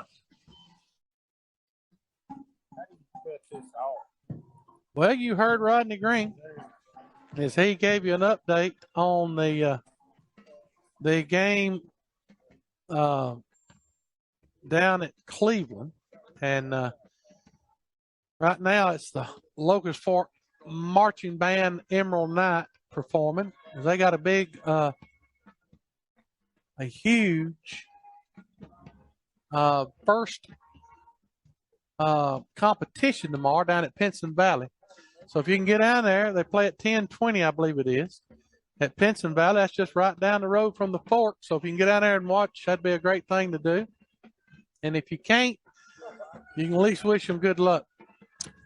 But halftime here, I'm going to give you the stats. If you hear these stats, you're going to feel good till you hear the results of it. Let me give you the scoring plays first. With 3:34 to go in the first quarter, Dylan Embry completed a pass to Landon Keith for 91 yards. I don't remember a 91-yard touchdown pass to you. I believe we got that wrong. That might be where the yards got a little bit out of whack a little bit. But anyway, he did. The first touchdown was about a 9-yard pass completion to Dylan Boatwright. Dylan Embry from Dylan Embry to Landon Keith for a touchdown. An extra point attempt was good by Benella, so it was 7-0. Locust Fork scored with 11:43 to go in the first half.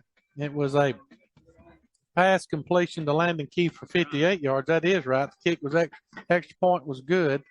And the Hornets led 14-0 with 11:43 to go. They had the ball back, driving it, and had a fumble. And then after that, in the second quarter, a 17-yard completion to Logan Blackwell, and the Dogs cut it to 14-7. 2 plays later, Dylan Embry passed completion to J.J. Boatwright for 64 yards and a Hornet touchdown, and it was 21-7. Trey Cook answered the call with 3:06 to go as he got a 9-yard touchdown pass to Zach Reeves, and it was 21-14, and that's where we are. Total offense, and I'm not sure this is exactly right, but it's 364 yards to 132.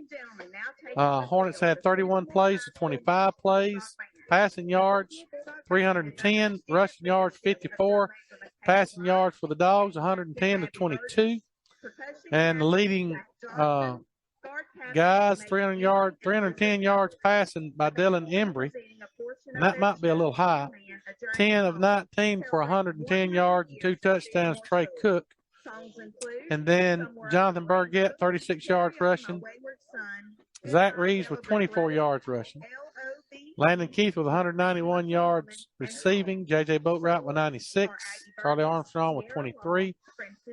And receiving for the Dogs, Zach Reeves with 56. J.P. LaRue with 21. Logan Blackwell with 17. And those are your leading scorers. Leading tacklers are Coleman Williamson, Dylan Embry, J.J. Boatwright, and Angel Lopez.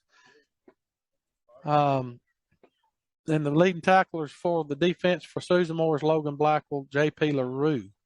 So we got a good ball game here. Other scores as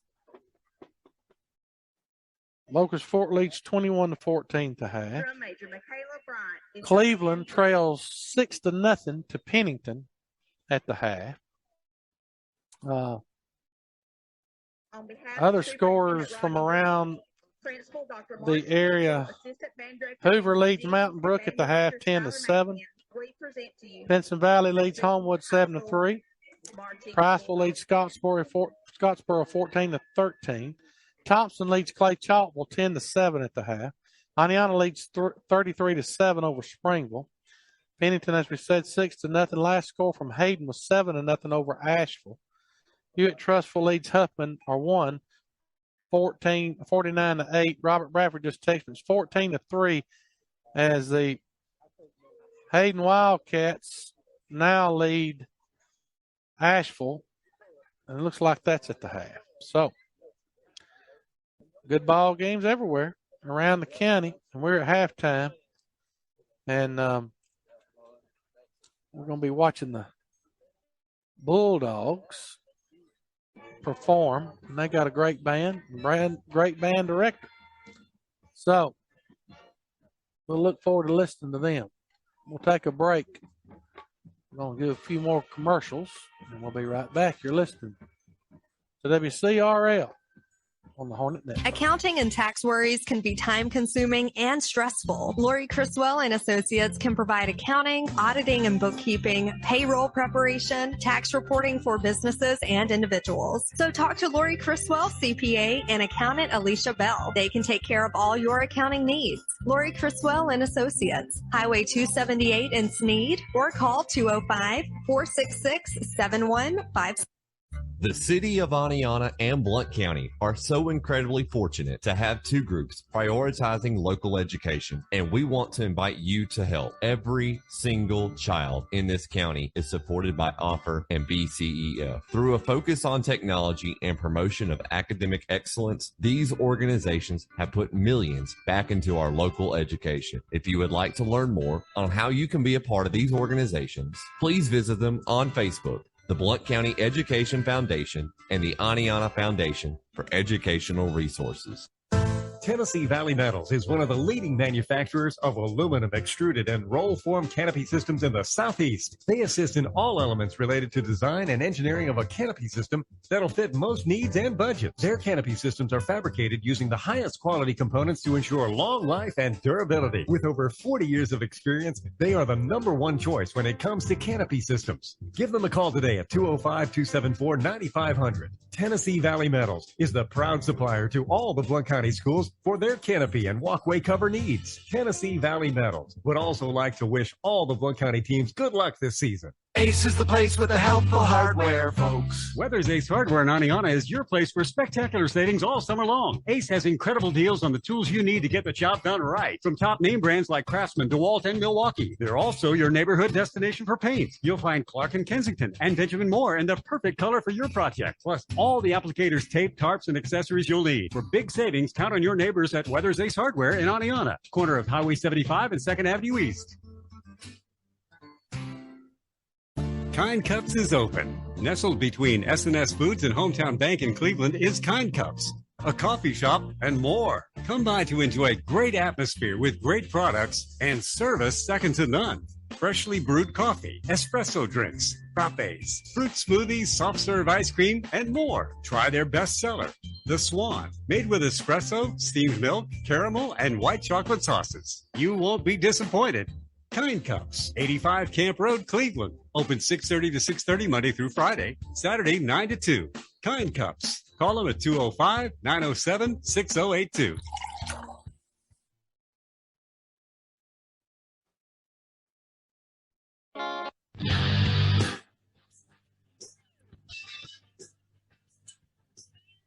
Welcome back as we are now at halftime. 21-14. Very competitive, tough football game. This first half, as the Hornets and Dogs battling it out. I think the biggest thing if you're the Hornets is you got to clean up the penalties and you got to not turn the ball over. And I think if you go up 21-0, there's a whole lot different feeling in this game than 21-14. Also cause for concern for the Hornets is you have an injured, your best defensive and offensive lineman is out. And I don't know how bad that injury is, but tough luck for that senior. You got 2 9th graders and 2 10th graders and a junior on the offensive line for the Hornets right now. In the one area that the Locust Fork Hornets could not afford to lose anybody may just have happened, but we're hoping it's not going to be too bad. As Sean, the only senior lineman that Locust Fork has, Sean is out or has been out the whole first half just about. So we're about ready to get through the halftime. Hornets play great at times, but very sloppy at times. I thought that the Dogs have gotten a whole lot better offensively. Locust Fork moved the ball pretty much at will, but they didn't finish a couple of drives. And now you got to give them credit for shutting the Hornets down. Other scorers from around the county, as I get a few of them, as Hayden leads Asheville 14-3. And then you got Hoover leading Mountain Brook 10-7. Pinson Valley 7-3 over Homewood. Priceville leads Scottsboro. Thompson leads Clay Chalkville. Priceville leads 14-3. Thompson leads 10-7. Oneonta leads 33-7. So Pennington leads 6-0 in the third.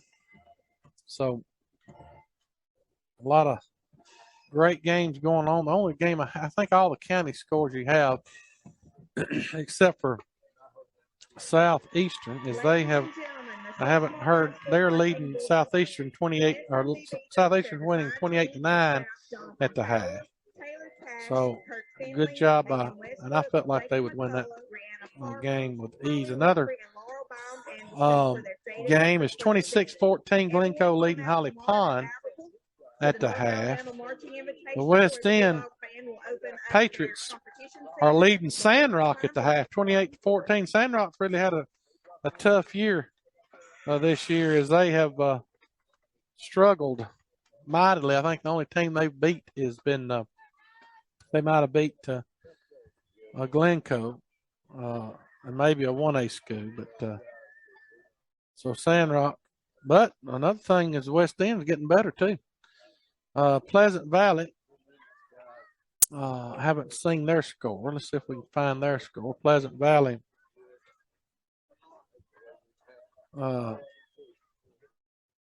They're trailing.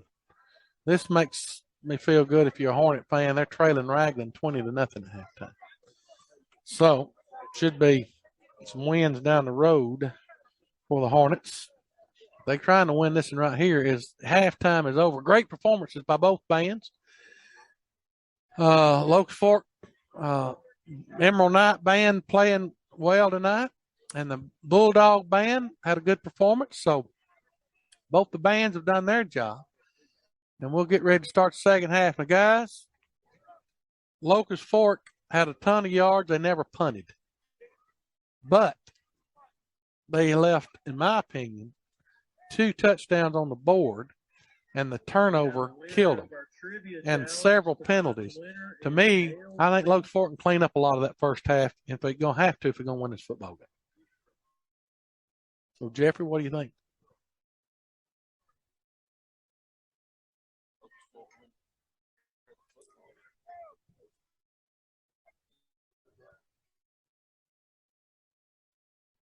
Yeah, that just had an unfortunate penalty too, things like that kept the drive alive for Bulldogs. Gotta take care of the football. It's a real big defensive possession for Locust Fork. I think need to come out and get 3 and out. Just give another cushion, like 2 touchdown advantage. This game's going to be tough. Oh, yeah. In the first 5 minutes, I think, on defense is going to be big. Yes.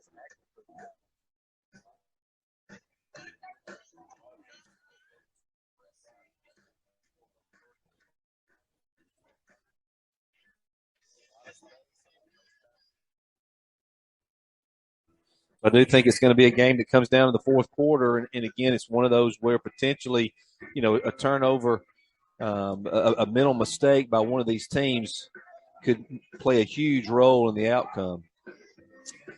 Well, the Hornets gave them 3 gifts I can remember. 2 big penalties and a turnover. See if they give them some back. We'll see. Well, just need to have a really good defensive start. Really get after it. No big plays, nothing easy, no explosive plays. I'm telling you, you just don't realize how much 66 means. Yeah, that hurts. On defense and offense, and I don't see him anywhere. He had ice bag on that knee entire. They have took him to the Yeah. They have taken him to the he's not out there. I haven't seen him unless he's out in that he's not out kind there. of wad of people. Man, this is a young bunch. I never remember Locust Fork ever starting 2 ninth graders on the offensive line. Well, there was a couple of teams, but those teams went 1-9 and got drilled. We went to Addison one time and started 7 ninth graders. Yeah. Did I hear you say that Thompson was leading Clay Chalkville 10-7 at halftime? Mm-hmm. I think those Friday night in, Friday night out, those probably the 2 best teams in our state. Clay and Thompson. Who's ahead? 10-7, Thompson had. Well, This is a big drive, I believe, in this football game. If Locust Fork could, they just need to maintain that 2-score lead. That's it, cushion. But I'm telling you, it's been a long time since I've seen Locust Fork start 2 ninth graders on the offensive line. No seniors. I don't know if I've ever remember them starting those seniors. Now, that night, I think a bunch of them just bailed out that night that you're talking about. But as far as starters, the ninth graders were not. I mean, I just don't remember. And when you have a count in a game, you win. you know. So here we go. I tell you what they do have here is a good sound system. It's loud. Back at the Alamo. You're kind of right about that music, Greg, though I'm not exactly sure. It looks like something might be coming out of Look a at that. base. So here comes the run back, and they'll get him about to 37. Not a lot of nothing, to be honest with you, by either team there. That was number 16. I think that was Riley Floyd bringing it back. He's a youngster. He's a freshman. Well, here we go. 2 or 3 receivers split to the left and 1 to the right, or 2 to the right. Hornets going to bring the house here. They had success bringing the house early. So what adjustments? And they'll fire it and it hit. If all 30 had to do is turn around, he had interception. If Angel Lopez turns around, it gonna hit him right in the 3-0. Well, again, I guess good defensive design that time is they basically bracket him. Angel played him underneath and hit him back to the helmet. So it definitely had him defended. And the missile caused a lot of pain on the quarterback. That quarterback is gonna need some liniment, not to tension his liniment. Here comes a flare out to the running back, and they read it, and oh my Lord! Oh my God! Don't get a penalty though. What are they calling there? They look like a good hit. I think it was taunting afterwards, Greg. Well, the flag was out awfully early. And again, I wouldn't say that it shouldn't have been taunting, but the flag was on the ground about the time of the hit. Targeted, he may be out. Well, it would be targeted on Saturday afternoons. One of those where it was a great hit, great play coming up after the fact. But that's one of the hardest hits I've seen in a long time. Targeting is what they call it. And there won't be no official review. No, but that was a heck of a hit there, man. It would have been a huge loss. It would have been the back. That's instead of a loss, it's going to be a 1st and 10. I thought they may have got him for taunting, but you're right. The flag was out so quick. That is never called 5 years ago. Oh, no, it wasn't. No, probably been called a couple years ago in high school football. And Billy's saying he led with the shoulder. He's talking to the head official.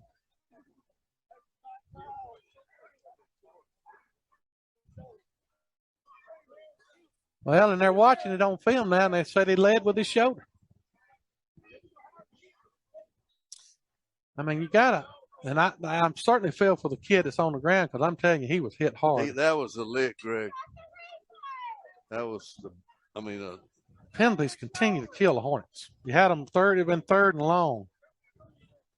But a heck of a hit by Burgett. I mean, he just absolutely lowered the head. I don't know who's the injured player. I think it's going to be 10. I think you're right. It's either 10 or 12. Again, it's one of those where you just got to buckle it back up and go do it again. Not necessarily that type of play, but you got to go back and, again, get them to 3rd down again. Well, they can't start the game. We still got people on the field. He's having a hard time making it. I can't say that's the number. 10. He's a good player. Justice. Drew Justice. Yeah, he's kind of dizzy, it looks like. Yeah, he probably got a concussion. Yeah, he took a shot. Here comes the Dogs. 1st and 10, the 48-yard line after the Hornets could have had a 3rd and long. They got pressure coming, and that pressure caused a low throw, and the missile's there again. He has just been everywhere. I tell you, the missile is driving him crazy, Greg. It's a race. The ball to the quarterback versus the missile to the quarterback. And he's about there when the ball gets there. You'd think that at some point somebody would say, hey, guys, we won't block 10. What kind of missiles Navy used? Do we know? They come off of. They're going to hand it to Reeves, and Reeves got some running room around the left side. And it looked like they had a false start there, but they didn't call it. They had a lot of movement going on, but a nice pickup. But Reeves is a good little running back. We swapped officials. Did we? Well, this official is not on this side. About 9 yards on that play. It's a 3rd and 1. Zach Reeves is a player now. I'm telling you, he's a tough-nosed, hard-nosed kid. And there's a handoff up to Reeves again, and he'll get his first down. Man, a good hit by 14. I tell you what, Lowe's Fork will hit you now. Landon Keith knocking some noggins. We're going to have that safety level, boys. You better let him alone. These guys will hit you with that green and white on. This is a tough drive here. That penalty killed the Hornets. See if I can recover. And another tip pass. They had a good screen set up. And that should have been a penalty right there. Got about 12 people downfield, didn't they? Yeah, it was supposed to be a screen, but look how far down the field they are. Yeah. Well, I think the ball, again, I'm not 100% sure if it's the same rule as college, where if it's caught behind the line of scrimmage, you can get downfield a little bit sooner. But the ball looked like it was going to cross the line of scrimmage. JJ just with a good play. Boy, he was. So you got such pressure with JJ and the missile. 3 receivers split to the left. They'll put one in motion. They'll flip it to him. He's coming this way. He don't have a whole lot of room, but he's going to make something out of nothing. And almost a fumble. They're going to spot him up about a yard gain. There's a lot of jawing going on. Boy, there is. We got the student section of Lowe's Fork fired up down here. The Golden Hats. The Golden Hat crew down there. My man, Moon. This is a big down right here. 3rd down and 9, maybe 8. They'll look downfield. Got a man floating. I don't have an interception. Golly, we tipped it away from each other. I believe they just let it come. They got an interception. That'll bring up 4th down, so they won't be punting here. And if I'm 5 for Susan Moore, I'm going to designate somebody to block 10 before the snap of every play. I just hope they don't get him for a late hit.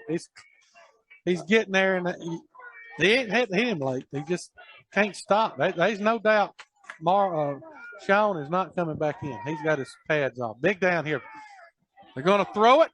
Incomplete. Hornets hold. Great job by the Hornets. Nice job. The penalty bailed them out the first time, but this time the Hornets hold them, and that's a huge stop. Now the Hornets need to take it down there and score. Yeah, good job of getting off the field, but, Coach, they had the running back out in the flat. Yeah. Wide open that time. They come again. They really haven't gone to that since the early part of the game. I look for them to come back to that, but the opportunity now for Locust Fork to make this a 2-score game. And again, you just don't have to do anything great. Just do the little things well. Take care of the football. No penalties. And again, we got the inside slant here again to Charlie on this side. God. But they're going to run it, and they're going to get Pye the front wave, and he's going to break a tackle, keep running. He gets across the 45 up to the 47-yard line. 12-yard pickup, 1st and 10 for the Hornets. And S&S Foods 1st and 10. Burgett with tough, great body lean, just running, just fighting, scrapping, and clawing and battling. And they say that Sean will have to go to the doctor this week. Man, if we'd snapped it fast, we'd have had a big play. You got a mismatch on this side over here. 2 of them, glaring ones. Yep. You got a 9th grader covering 14. Here's a snap.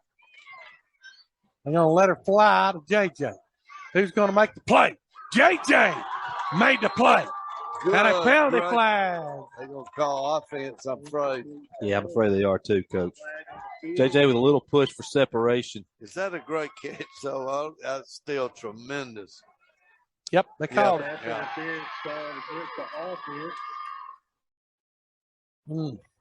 I saw a little push to get some space. You know who's over there, don't you? Yeah, we got our man. They flopped. They flipped sides. Yep. And I think he could have had that. Now, that might be a correct call. Penalties killing the Hornets. That's 15, 15, 15, 15 I can remember, and that's not counting the offsides. Yeah. But at least it happened on 1st down. Hornets just killing themselves. Now look at this.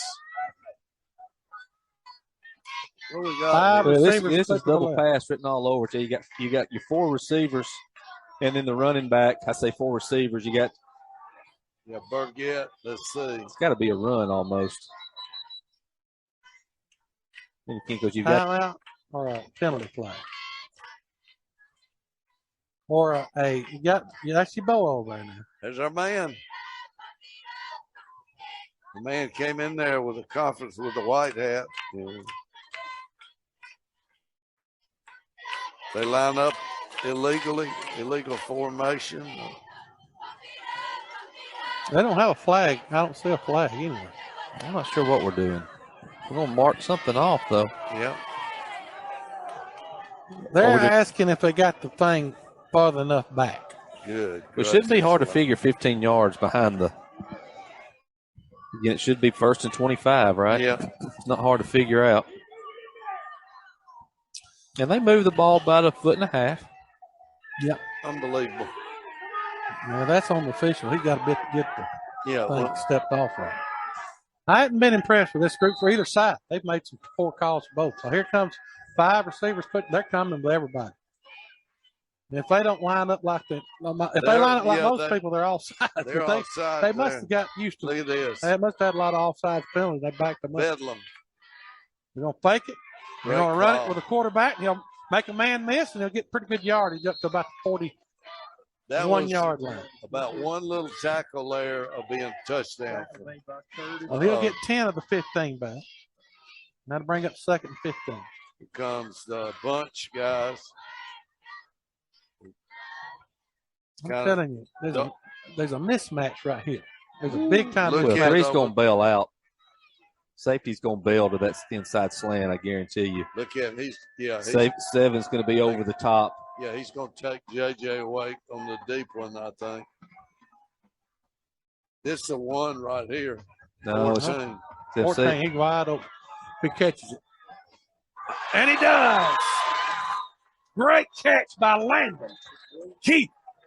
And a 1st and 10. And a pickup of 32 yards. 1st and 10. And S&S 2 1st and 10. That's a mismatch. If he throws the ball downfield, I agree. That inside slant, though, they're taking it away with the safety. So Locust Fork throws it over the top. And, again, just really good throw and nice post-up, Coach. Yeah, I mean, he looked like he sure did. Used his body very well. Got the ball high point. Nice catch. 8:22 to go, 21-14 in the 3rd quarter. Locust Fork leads 21-14.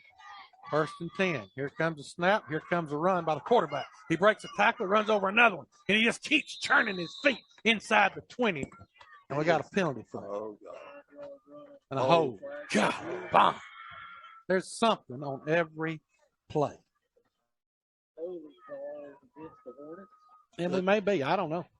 I think they called out on one of our favorite players, Isaiah King, and I didn't see anything. Well, I'm not going to say we didn't. No, I But you can't. I mean, how many penalties? We got over 100 yards of penalties. And you're trying to win this football game, and you can't do that. If you penalties and you, all right, Hornets going to take it. They're going to throw it out to 14. He'll make one man miss, but he don't get very far. So 2nd down, and we'll call it about 14. Maybe, well, I guess he got a little further, about 12. About 3 yards on that play. Is Maldonado out there, Greg? Isn't he? What number is he? Number 11. I think he's injured. I don't know. No, is he out there? In that. Yeah, he's right there in the linebacker. Look. Yeah. Been a good athlete. No doubt about it. For Susan Moore for a long time. Here's a snap. They'll run it this time. Can he get by? Nope. Great defense by the Dogs. He got about 3 or 4 yards. That's going to bring up 3rd down in about 9, maybe 8, depending on where the spot is. 7:26 to go, 21-14. And when you get 10, 15 yards and you have to overcome that, plus get 10 more, makes it tough. Big down coming. 3rd down and 9. 2 receivers split out to the left, to the right. There's a snap. Pretty good time this time. He'll let her fly. That's a hold, but they don't call it. That should have been a pass interference, and they didn't call it that time. And Landon Keith was wide open. 4th down. Gosh, Locust Fork has blowed opportunities after opportunity. I anticipate Susan Moore bringing a lot of pressure. Again, I think the play to the wide side, well, we got 3 receivers over here. Again, I don't know if you kind of run them off and again try to get Burgett out. Well, we're going 4 over. Idle. 4 receivers and the running back over here. This hadn't worked a lot. But it works. No. Not a very good pass. It's incomplete. And they hold us again. Get the ball. How many times the penalties killed you? You had enough yards to get the first down. And the penalty killed you. Now Isaiah having a hard time blocking him right now. So here comes the Dogs with a chance. You get a stop. Just what you wanted. And then you move it right down the field. 10's in the game. So he's back. Yeah. There comes Reeves. And he'll doodle and he'll get hit after about a 3 or 4 yard gain. That'd be 2, 3. I guess they gave him 2. It's hard to tell where they spot it sometimes. So 2nd down and 8 for the Dogs with 6:40 to go. 10's got to be a tough customer. Be back in the ball game after that lick.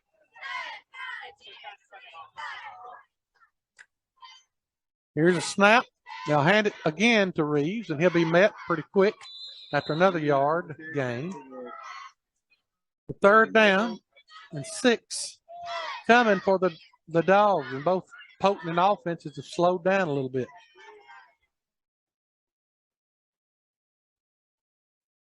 Hornets got to find a way to get a stop here. 3 and out would be huge. They're moving and they don't call it. They're going to take it, fake it. They're going to get it and drop it. He wasn't going to go far because the Hornets had pretty good defense that time. They'll bring it 4th down. See if they punt it. Surely you punt here. Yeah, I don't think you got to give it to Locust Fork on the 29 or 31 yard line. So here comes the punter. See if they do punt it. It's about 6 yards. The snap, and they're going to punt it. And he'll nub it. You don't want to. Be careful. Golly. Long punt, though. He got a lot. It was ugly. So that's a 5, 10, 15, 20, 25, 30, 35, 40, 45-yard punt. You probably got to get in front of that and try to stop it. Yeah. But you could have fumbled it, too. At least you get the ball. 5:46 to go.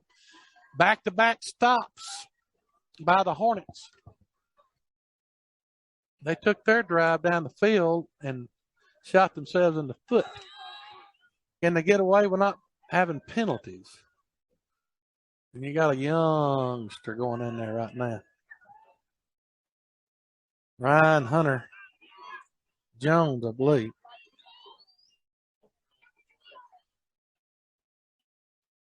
What we got?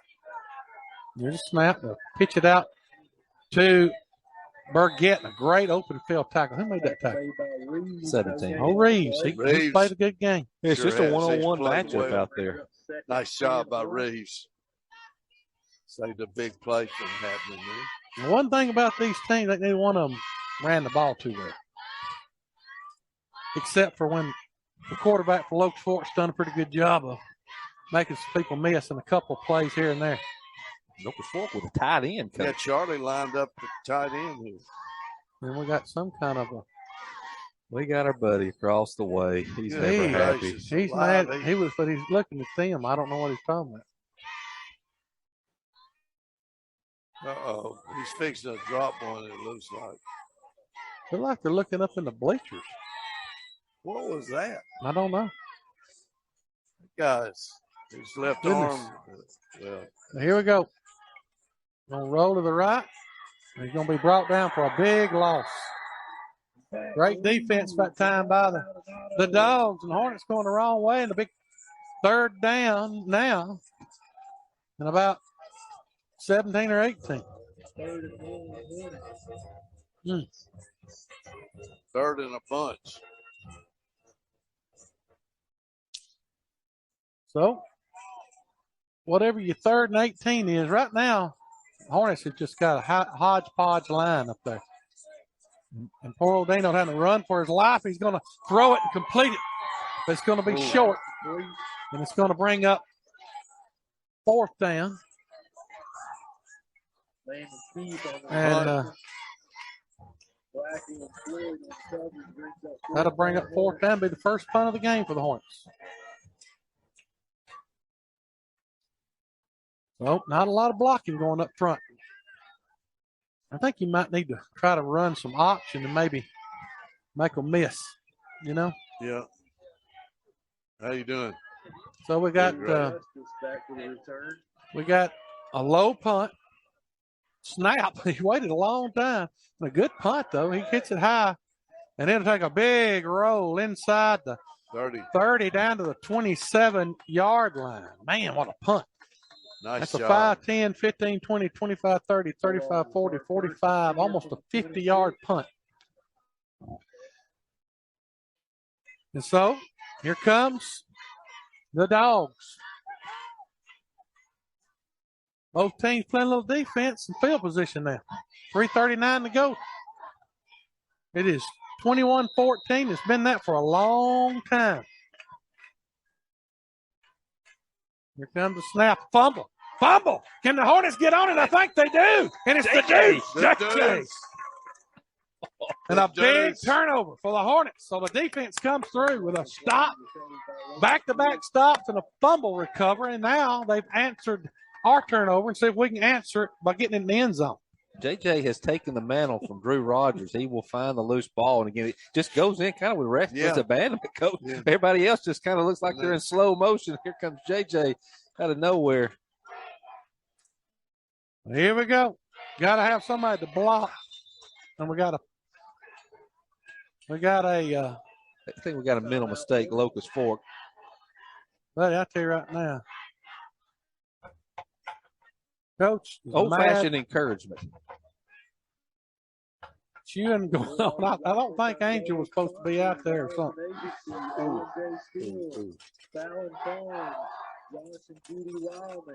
An old-fashioned how do you do? Just reminding him what his assignment was, right, Coach? Well, you got to keep your head in the game because we've made enough mistakes tonight to lose 15 ball games. I mean, we've had all kind of penalties. Well, this is the kind of drive where, again, you continue to I don't care who the team is, you let them hang around. All of a sudden they get a big play and tie the game up. Yeah, I've just seen it too many times. And then from Susan Moore's perspective, kind of the same thing. They've had the opportunity to come back and tie the game, Coach, and haven't been able to take advantage of it. So huge drive here for both teams, 3 minutes ready to go in the third quarter. You need a touchdown right here. And I think the way I'd goes to 14, they're going to back it out. If he can make a man miss, he's going to have some running room. He gets inside the 20, inside the 15, and he beat him just about took it to the house. But he stepped out of bounds, and a nice pickup. They got one hurt down there. And so you got number one, Devin Ivy is hurt over there. I think it's a hamstring or a cramp. I think so. Yeah. So that's a pickup of about 7 or 8. And if he could have kept his footing, he might have scored. He'd been close. He'd been down inside the 10, I think. So I think it's cramped the way they're treating it. Both these teams have to play a lot of kids. We got a lot of kids that play both ways. And this is one of the younger football teams that I can remember for the Hornets. And their coach is upset about something. I don't know what he's upset about. I don't know if he's chewing his player out or he's chewing the ref out. I think one's okay. I think he just got a cramp. Yeah, he's moving pretty good there. That's Ivy. Second down and about 2 or 3. It's hard to see the spot where we're at. It's a big drive right here. If Hornets could get in the end zone right here, they'd have a good opportunity to get that 2-score lead. 2-score lead, a little cushion there. That'd be nice going to the fourth quarter. Well, we got a. All right, so here comes the Hornets. They're going to overload to the left. They're going to throw it. He's going to let her fly, and it's going to be knocked away. They had double coverage there. But that one might get picked. I just think if you only got 3 yards, I'm running it. Well, that may be why they took a shot. So it's the third down. You got 2 downs though to get it. Jumbo quarterback sneak with him. Nope. It's going to say No, get 4 yards off the They're ball. going to go underneath. And they are going to run quarterback sneak, and they're going to ram it up in there, and it looks like he's going to get his He's going to get a first down. Yeah. So a good call by – well, the first time I've seen them go under center. Well, when you line up that far off the line of scrimmage, you knew at some point it was coming. Nice call. Now, that will get them inside the 10, I guess. Is it inside the 10? No, the ball's not. Why do they not have the, now they're moving the change down? Okay. I just knew the change wasn't moving, but so it's going to be – you can get a first down about the 2-yard line, maybe the 3. It's at the 12, between 12 and 13-yard line. 2:40 to go in the third, 21-14. Back shoulder fade over there, open. And we're going to get a penalty flag. Our old called. buddy. It's going to be against the Hornets. You know, I've said this before, but he has to get paid by the flag. I didn't see anybody move. Let's see. But another penalty. I wonder how much he gets per flag, Jeffrey, because he's dropped some. Must not be much, Coach. Let's see.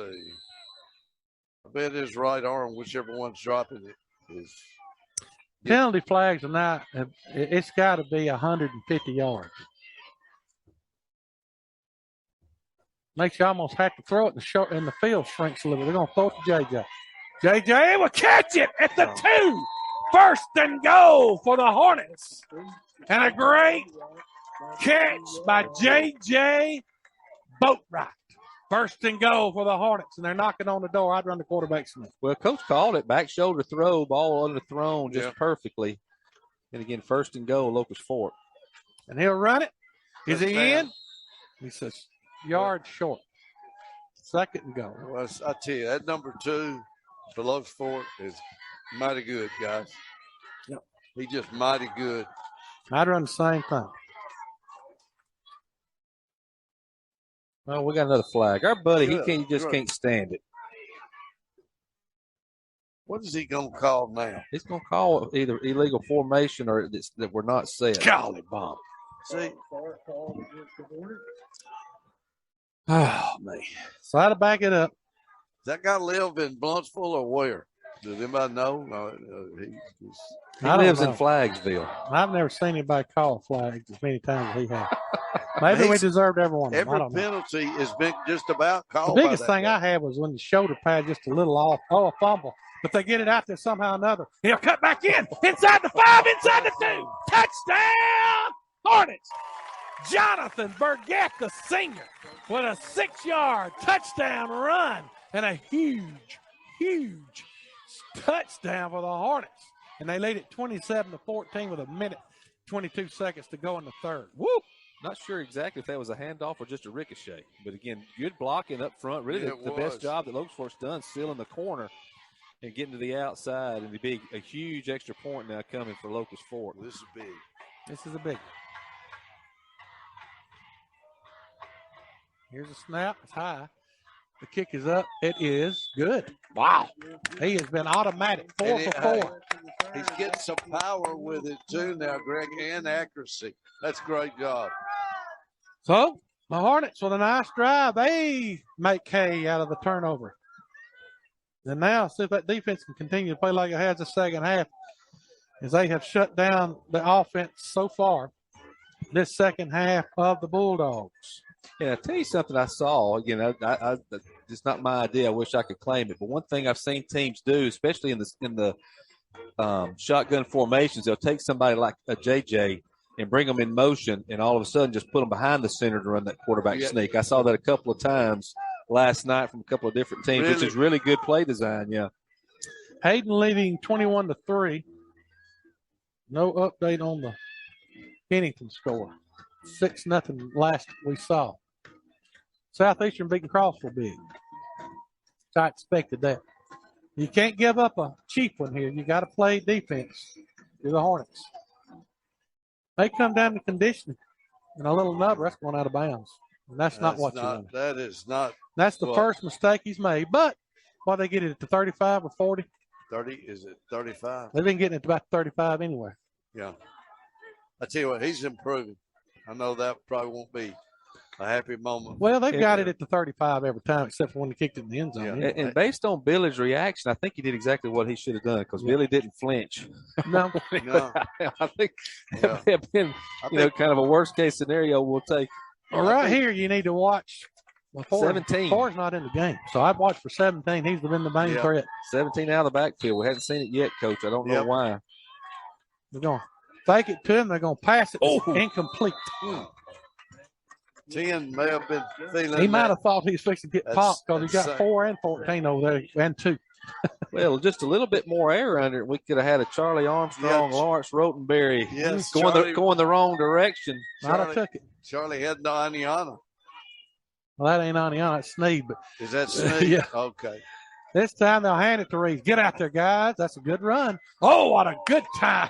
Big time open field tackle by Matt Mitchell. Wow. I think they're going to lose about a yard. I tell you what, the skill folks at Loseford ain't bad. No. I mean, I feel that's a great. If this team they'll hit you too, if Coach. this team had, that's true. I bet you these 9th and 10th graders, when they're seniors and juniors, they're going to be pretty tough, but they're having to play when they ought not be having to play. Here's a big 3rd down and 11. They'll take it. Got pressure coming. Going to let it fly. Going to intercept it. And it's intercepted by Dino. Dino will cut it back inside, and he'll go down at the 35. If Dino would have kept that thing outside, he would score. Run to the sideline. He'd have scored. But I'm going to tell you, he needs to go pat 10 on the back because 10 was right in the face of the quarterback. So another turnover. Now the Hornets could really make it tough if they could put this in the end zone. Well, and Coach, again, I know something you loved. Immediately when he caught the ball, you had Charlie, Matt Mitchell, and Landon Keith all turn immediately and find somebody to get their hands up in their shoulder pads. Coach Bryant used to call that sudden change right there. Defense, offense, a great effort by, again, the wideouts, secondary folks for the Hornets. I don't know what they're doing. What is going on? I don't know why they're holding this up. We had a mismatch. Now they got time to, I don't know. They still, look at this. You got Landon Keith wide open over the middle of the field. You got a penalty flag. And that one was much deserved. Well, you got a young guy. You got a bunch of babies up there on the line right now. I mean, they're all young, every one of them. Not a senior up there, is it close? No, they ain't nobody. Isaiah's the oldest one now. Yeah, and he hadn't played football but a year. Junior. Yeah. Well, they're basically conceding the middle of the field, Coach. Walk the safety up. They're doubling JJ over the top. And, again, you're going to have Landon Keith or Matt Mitchell on a free release down the middle of the field, which we've seen a couple of times. Well, 4 is a good defender on the other side. I'd throw away from him anyway. Here we go. Here's a snap. They're going to hand it to 12. He breaks the tackle. Breaks another tackle. Boy, he broke a good tackle there. Guy didn't wrap up.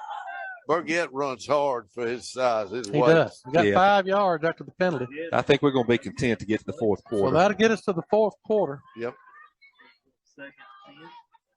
And they won't even have to snap it. So we head to the fourth. 28-14. Hornets driving. They're at the 36-yard line of the Bulldogs, and they'll let the clock expire. They ain't never started the 25-second clock. So we head to the fourth. 28-14. You're listening to the Hornet Radio Network. We'll be back if I can get this baby to work after a commercial. Fourth quarter. Tennessee Valley Metals is one of the leading manufacturers of aluminum extruded and roll form canopy systems in the Southeast. They assist in all elements related to design and engineering of a canopy system that'll fit most needs and budgets. Their canopy systems are fabricated using the highest quality components to ensure long life and durability. With over 40 years of experience, they are the #1 choice when it comes to canopy systems. Give them a call today at 205-274-9500. Tennessee Valley Metals is the proud supplier to all the Blount County schools for their canopy and walkway cover needs. Tennessee Valley Metals would also like to wish all the Blount County teams good luck this season.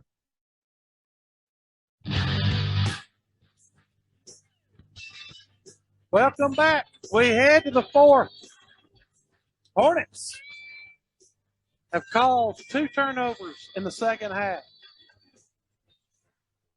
And the Dogs have had trouble moving the ball in that third quarter. Great defense played by the Hornets. Pretty good adjustments at halftime by the Hornets. We'll just have to see if they can finish the deal. They got a 2nd down and 11. The penalty flag and it's just killed the Hornets. Well, here we go. 12 minutes to go in this ball game. We head to 4th.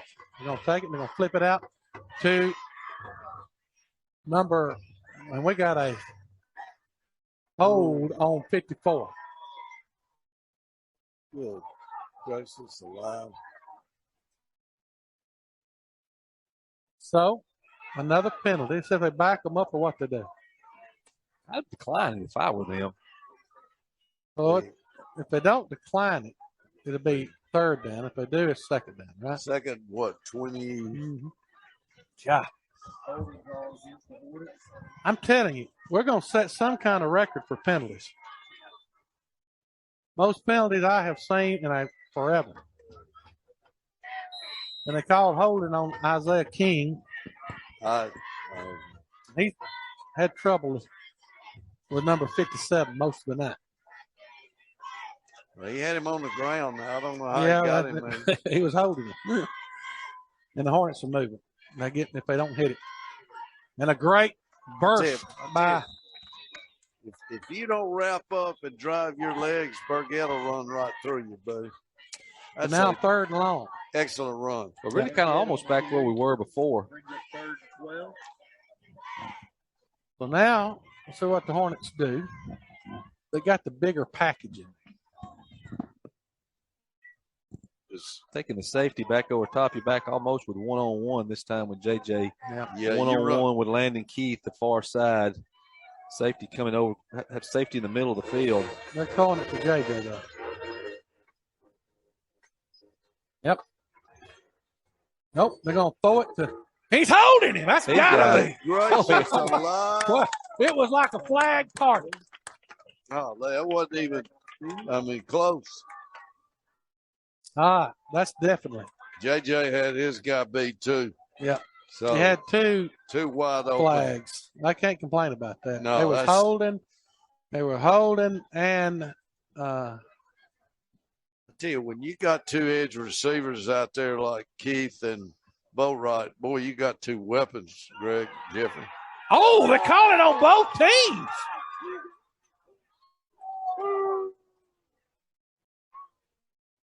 Billy's going to have a stroke.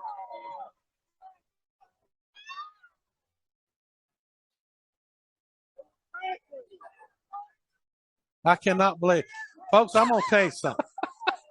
That is the worst call I have ever seen.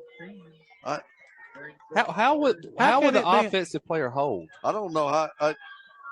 They tackled Keith. That was one of the best tackles all night. I guess one had holding on one, and the other one had holding on the other. Again, this is going to be a train wreck. This is ridiculous. Well, then we got 17 calls out there, and he's got to tell second this. Down. They don't have. I'm just telling you, that was a terrible call. Right there. They have a shortage of second officials. Down? Yeah, because they replay it. They replay. So it still should be 3rd down. It was second down before that. No, remember we had second down after the penalty for the Burgett. It should be that was 3rd down. Well, they don't have enough officials. How are they going to say it's 3rd down? It's a shortage in. Well, I'm telling you, they need to get one of them off because he's thrown a flag every play. Well, I hate to do that. I don't even want to talk about the officials, but goodness gracious. Well, that was awful. That was a mauling. That was a mauling. Here we go. 28-14, 10:47 to go in the ball game. Sad. Got to find a way to get a first down, 3rd down. Here's a snap. And he's going to run it. Go, boy. Go, boy. Inside the 30. Inside the 25. He got his first down. Oh, my goodness. If they call a penalty flag on 4. I think they called on Landon. For what? You can't do. Well, because he blocked.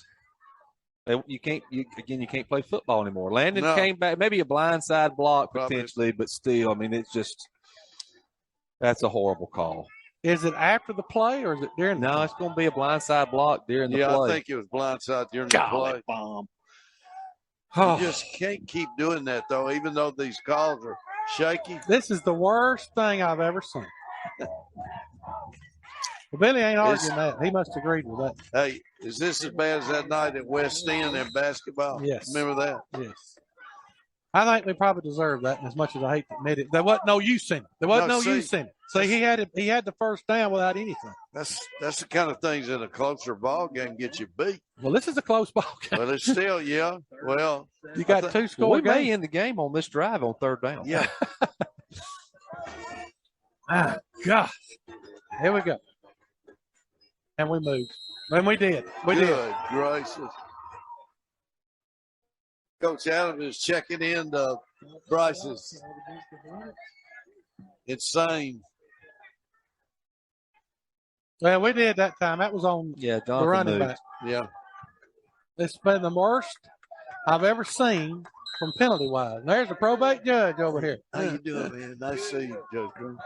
Good to see you, Judge. Say hello. Hey. Well, hey, Judge, how are you? Nice to see you, Judge. Well, we'd like for you to come over here and put the flags up. Yeah, hey, go down. Tell that guy on the far end over there, quit dropping them. Yeah, yeah. Big third down. Hornets going to run it. They ain't getting nothing with it. I almost fumbled it. Fourth down. Coming. Going to punt it. Thought they might could surprise them. They're going to punt it. And the last punt snap was terrible. I'll just be honest with you. So, a lot of sloppiness now.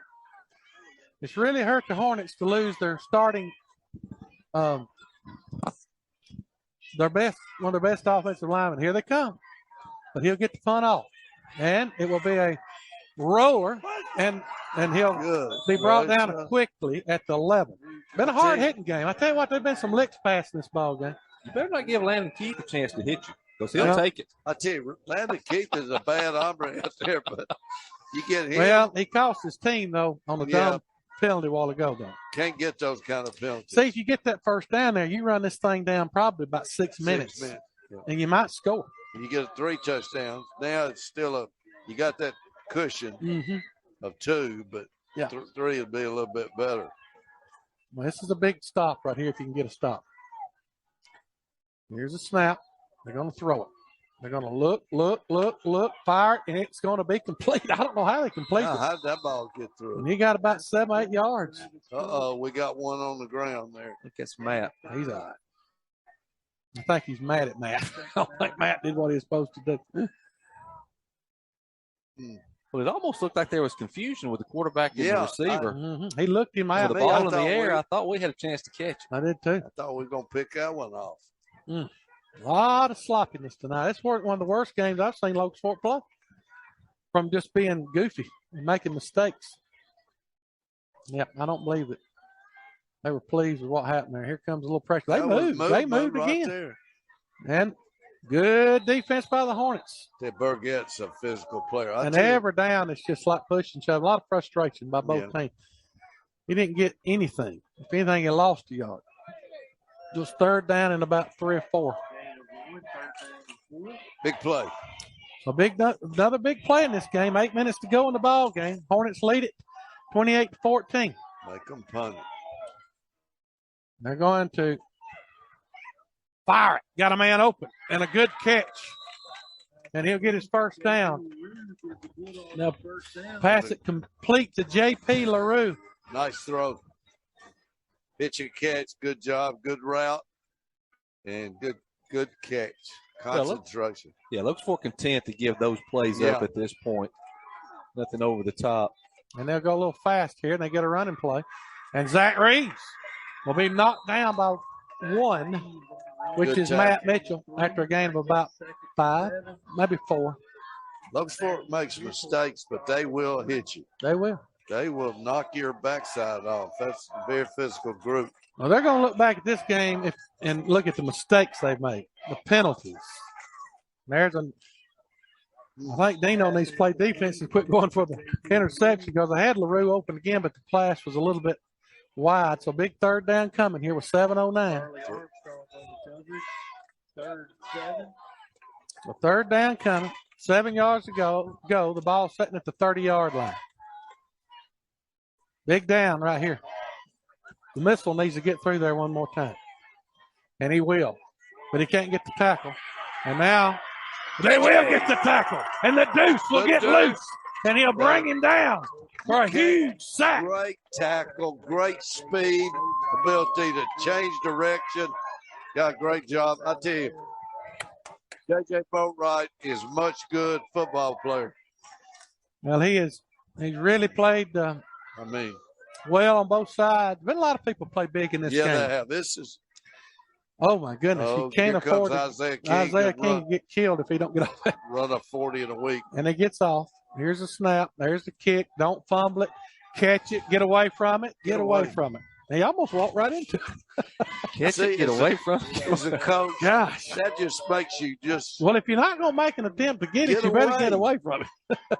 I'm all for a fair catch there. Yeah. Well, 6:20 to go. You just need first downs, and you're going to get on the glory land. The probate judge, Chris Green, I was going to get him to come over here, and but I don't have the microphone. I could let him at least talk on the air for a minute. He lives up in these parts, up about Royal, Alabama. Mm-hmm. Greg, did they not pronounce the Y in Royal? I mean, I really don't. Depending on how you want to do it. Back up, Charlie. Okay. Is it Royal? Royal. Some call it Royal. Okay, it's not Royal. It's Coach, Royal. they don't pronounce the B in Outlaw up here. And here comes 12, but he ain't going to go anywhere. They know we're running the ball now. That's what crowding the line. I think that's what we need to do. Again, just run the ball, Yes. run the clock. 2 touchdown lead, 6 minutes to go. Maybe a short, safe pass, but I'm going to run the ball and make them go the distance.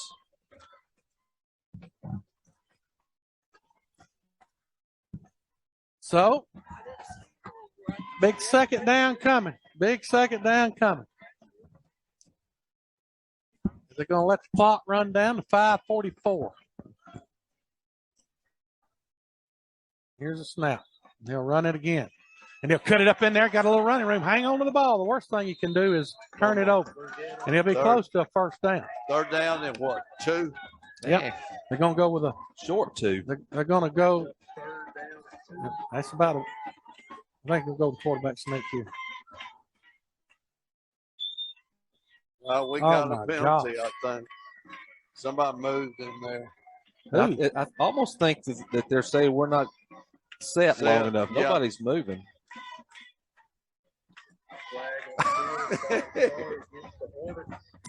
Oh, man. Goodness gracious. We have killed ourselves tonight. I'm glad we got two touchdown cushion, Greg. We've made enough mistakes to lose 10 football games. 5:05 to go. Clock running. Third down in about 7. You had a 4th and inches, a 3rd and inches. He'll roll his. Oh, he's wide open. Throw it. He don't throw it. He's going to lose yard. He gets back to the line of scrimmage. Man, he had a touchdown if he threw it. God, Landon Keith was out to practice early by himself. It's 4th down in about 3. Punt here. I believe I'd punt it. Ball on your 44-yard line. I'd go a hard count. Well, you ain't going to bring them offside. So. They're going to go for it. They're going to punt it. Yeah, you got to punt. You got to watch it. Again, I wouldn't punt it for 18 seconds. Yeah, that's good thinking, Jeffrey. Let that clock get down as far as you can get it. It's almost worth the delay of game. Well, we don't have enough men on the field. It don't really matter. Timeout. See. Well, you got a lot of people having to play that for the injury. It's messed everything up. But see that all your special teams, you got to know to be on the field. You got to know to be on the field. When you're punting, the guys got to know to get out there. That's where your coaching staff's got to help kids sometimes, though. Know what team you're on, special team. If you're a backup, and that's probably what that was, the guy that was hurt, probably on that team, and nobody told this kid. But you got to be awake, too. I'm not making excuses for the kids. You got to know what you're supposed to do. That's what happens when you have injuries. Well, I'm having people from Susanmore text me and say the officiating's awful. Well, they're right. They are. Yep. So here we go. You don't want to give up a run back. 4:09 to go. You got to get the snap and get it off. He's going to run it. No. He's going to get it. Yes, he is. Yes. 1st and 10 Good. for the Great Hornets, and a job. great call. Great call. Since it worked. Golly. Oh, man. You remember that? You know what that reminds me of? That reminds me of West End last year. You remember that? Yes. Yep. That was a big play, and now you can let that clock really run. Well, it's one of those things too. If he can get outside, even if they do get pressure somewhat, he can still kick it. I mean, again, it may be one of those where it's kind of and I can think make a decision. they have that option with him. Anything short, they have that option him every time because he's one of our best runners. He's your running back. They'll hand it right up the middle, hang on the ball, and they'll get about a yard. Yeah, and I say this, as a compliment. I don't see Jonathan Berg get elected not to run it though very often. No. No, but that's going to get you down under 324. And I'm telling you something, Locust Fork had an opportunity to blow this thing wide open a ton of times. But the one thing I'm going to say this second half, the defense has played. They got a goose egg on the board the second half. You take away the turnover in the first half, they played pretty good most of the whole game. They've been, in my opinion, very physical, Greg. Oh, they've had been the more they physical. have knocked some backside. And we're moving again. Yep, that's and there goes the running, Dino outside. And we're going to get a hold on 55 this time, and he'll take it to the house, but it's not going to matter. Well, he'll get inside the 20, but there's holds coming back. Gosh, why? We need to just play with our hands behind the back because there ain't nothing that hold is helping. Were they holding that ball, but were they calling the hold right there? The quarterback is 20 yards away from that, and we're holding, and it's just killing us. Well, again, the clock's our friend right now, so that play took about 30 seconds. Yeah. Well, just play with your hands behind your back because they're not really. Or as a football coach I heard a long time say, or just don't dadgum hold. Yeah. Yeah, or just don't dadgum hold. That's right. Just scramble block. That's a moderated version. I don't know if my man's keeping up with penalties on the stats, but I'm telling you, well, this might be this is going to be a record. Interscholastic record for penalties in a ball game. Mm. How long we been here? I hadn't looked at The Cleveland game was over before we started the fourth quarter. It's not that late, though. It's only 9:18 No, it's right not now. too bad. All right. There goes the quarterback. He'll cut it up inside. He'll cut it to the right side. And he'll go by one guy, and he'll get all that yardage back. And it'll bring up third down, and they got one limping around out there. There's Dino limping. But he's probably wore out. He's had a lot of. We get. We got. They called timeout, or did I think they called timeout? So 2:15 to go in the ball game. Locust Fork leading by 2 touchdowns. You got to hang on the football right here, guys. Whatever you do. Let me see if I can get an update on some other scores. It looks like Benson Valley, the last, are there, let's see, Priceville's leading Scottsboro 28-21. Benson Valley's up 14-10. Clay Chalkville's down by 3 in the fourth quarter. Hoover leading Mountain Brook 17-7. Oneonta 53-15. Woo. And Hayden, that game probably over the way they play. Did you say Thompson score? It was 17-14. At Thompson right now. 6-0. Pennington has won. I wonder what Brewers doing. Brewers kind of turned their season around. They got a chance to win their 4th game, I believe, tonight. A lot of people. Sardis beats Brewer 12-7, so they lose. Who did? Sardis. So 3rd down and 9 with 2:15 to go. I'll flip it out. Can he outrun his man? No. Oh, he fumbled it too. But it goes out of bounds. He picked up some yardage out of it. So that'll bring up 4th down. But it stops the clock with 2:08. Well, we're just trying to get the ball to the wide side, far side, where we can fake punt again. Yep. I'm on the far hash mark. And it's a lot shorter now than it was. yeah, just 4th and 4. Yeah. And Don't again, punt. Burgett can throw it too. Yeah, he can. Get So, out here. Landon Keith in that little tight end spot, Coach. You could sneak him out. Got 3 there kind of spying things, I'm sure. just run JJ straight down Got to the have a field. good snap. They do. He'll do that little rugby like. And he's ooh, Good. fair Nice. catch. And he'll go down to 15. So you got 2 minutes to go in the game. You got to play defense. It's a tough player 10 right there. Yep.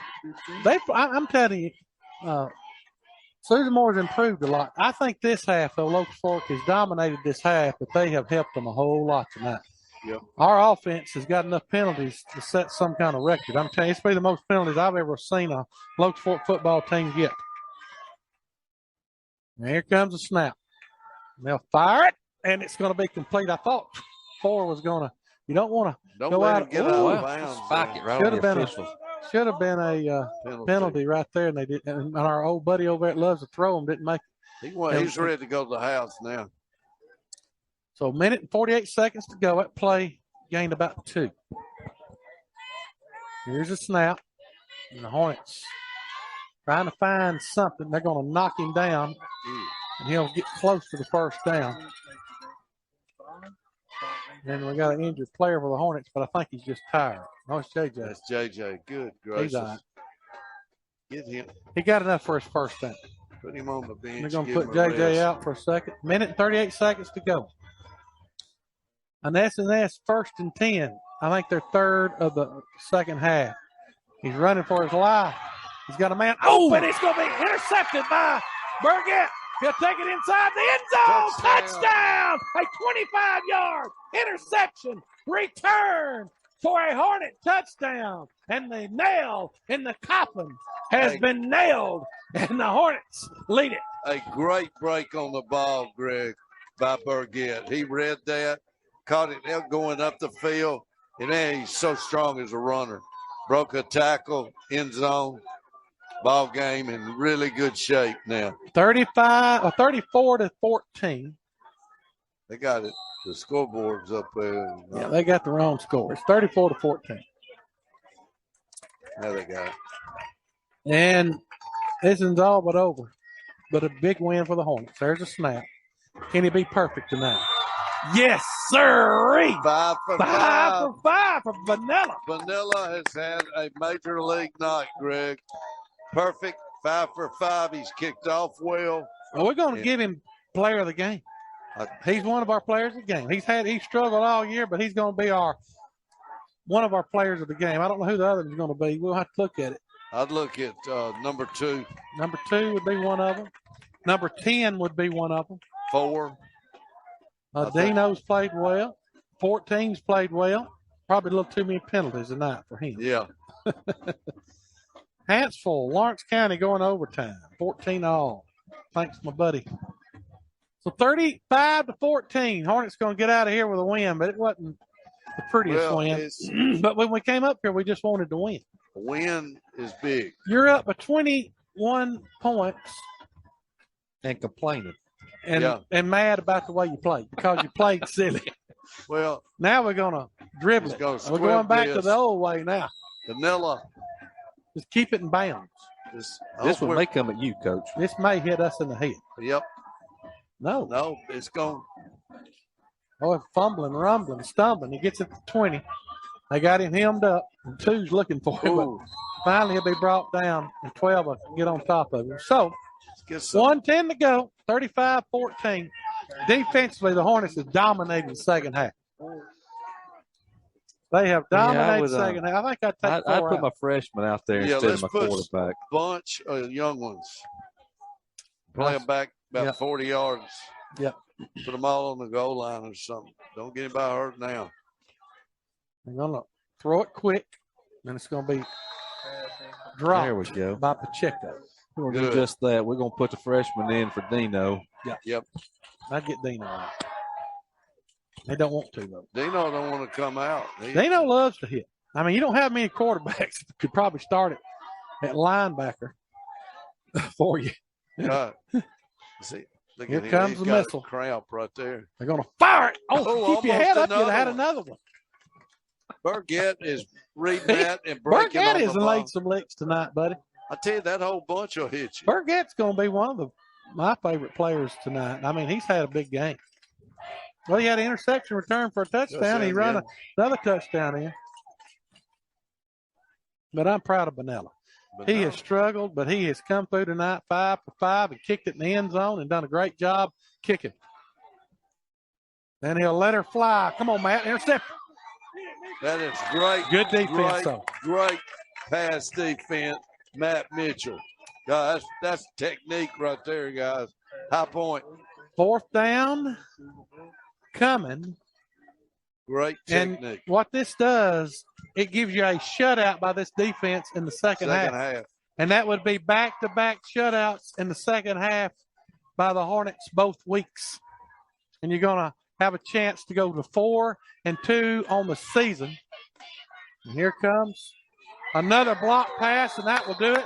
And the Hornets are going to take over. And you don't think Cole, my man, Coach Mason, was the defensive coordinator up here last year. Been here for 6 or 7 years. You don't think that guy's happy? He graduated from Susan Moore. You got Kirk Ingram, graduated from Susan Moore, and he's pumped down there. Congratulations. Coach Mason has done a tremendous job this defense. Back-to-back weeks where they have just really played fantastic on defense. So the Hornets will take over, and it's victory formation time with 44 seconds. It's nothing like this right here to take that knee and one more play. He kept good, Coach. They made me nervous. Yeah. Going to have to probably snap it one more time. They take forever to get that clock running.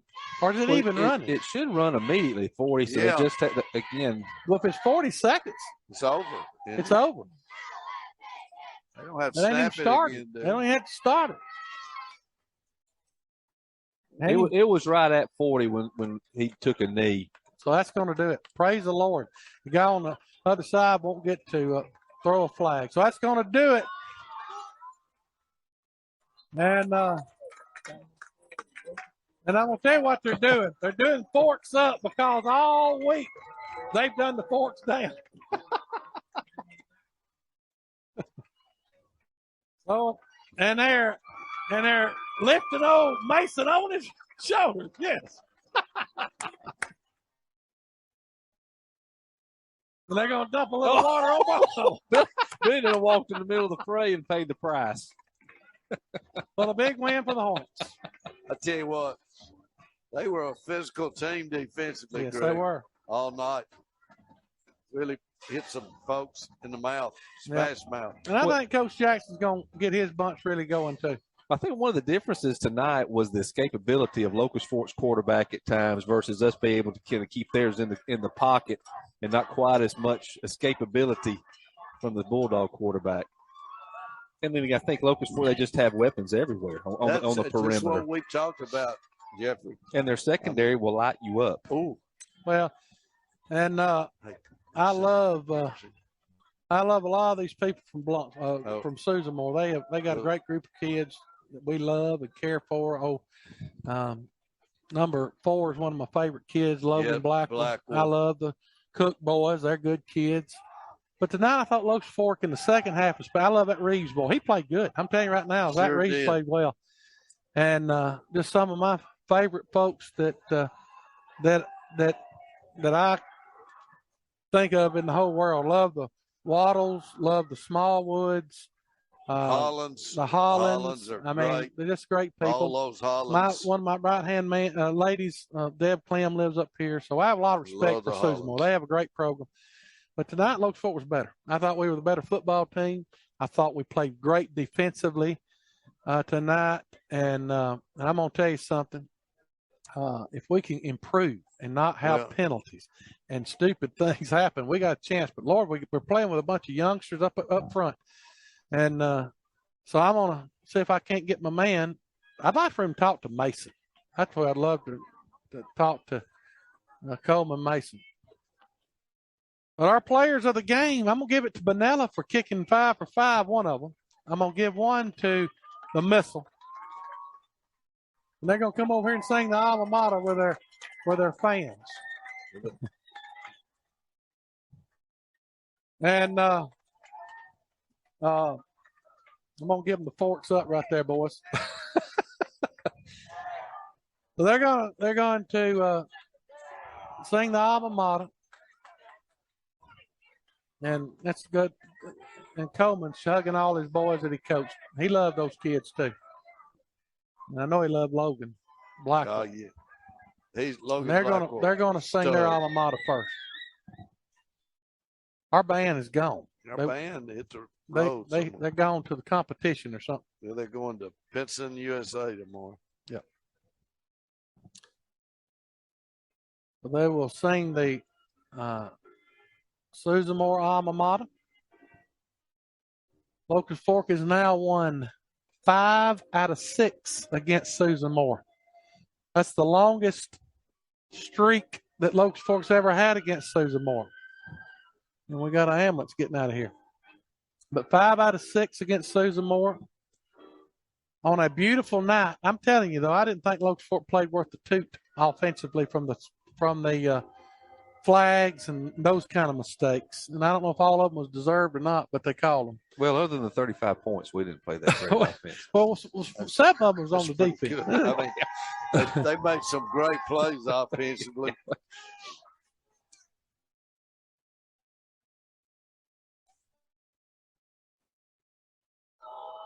And they're having to sing it a cappella tonight. Maybe the loudest we've heard it sing.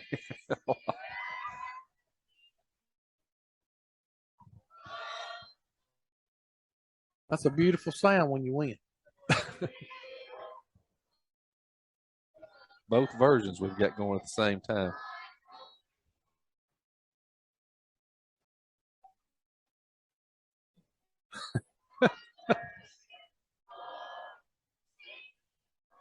Good job. Great job. I think the Hornets enjoyed this win.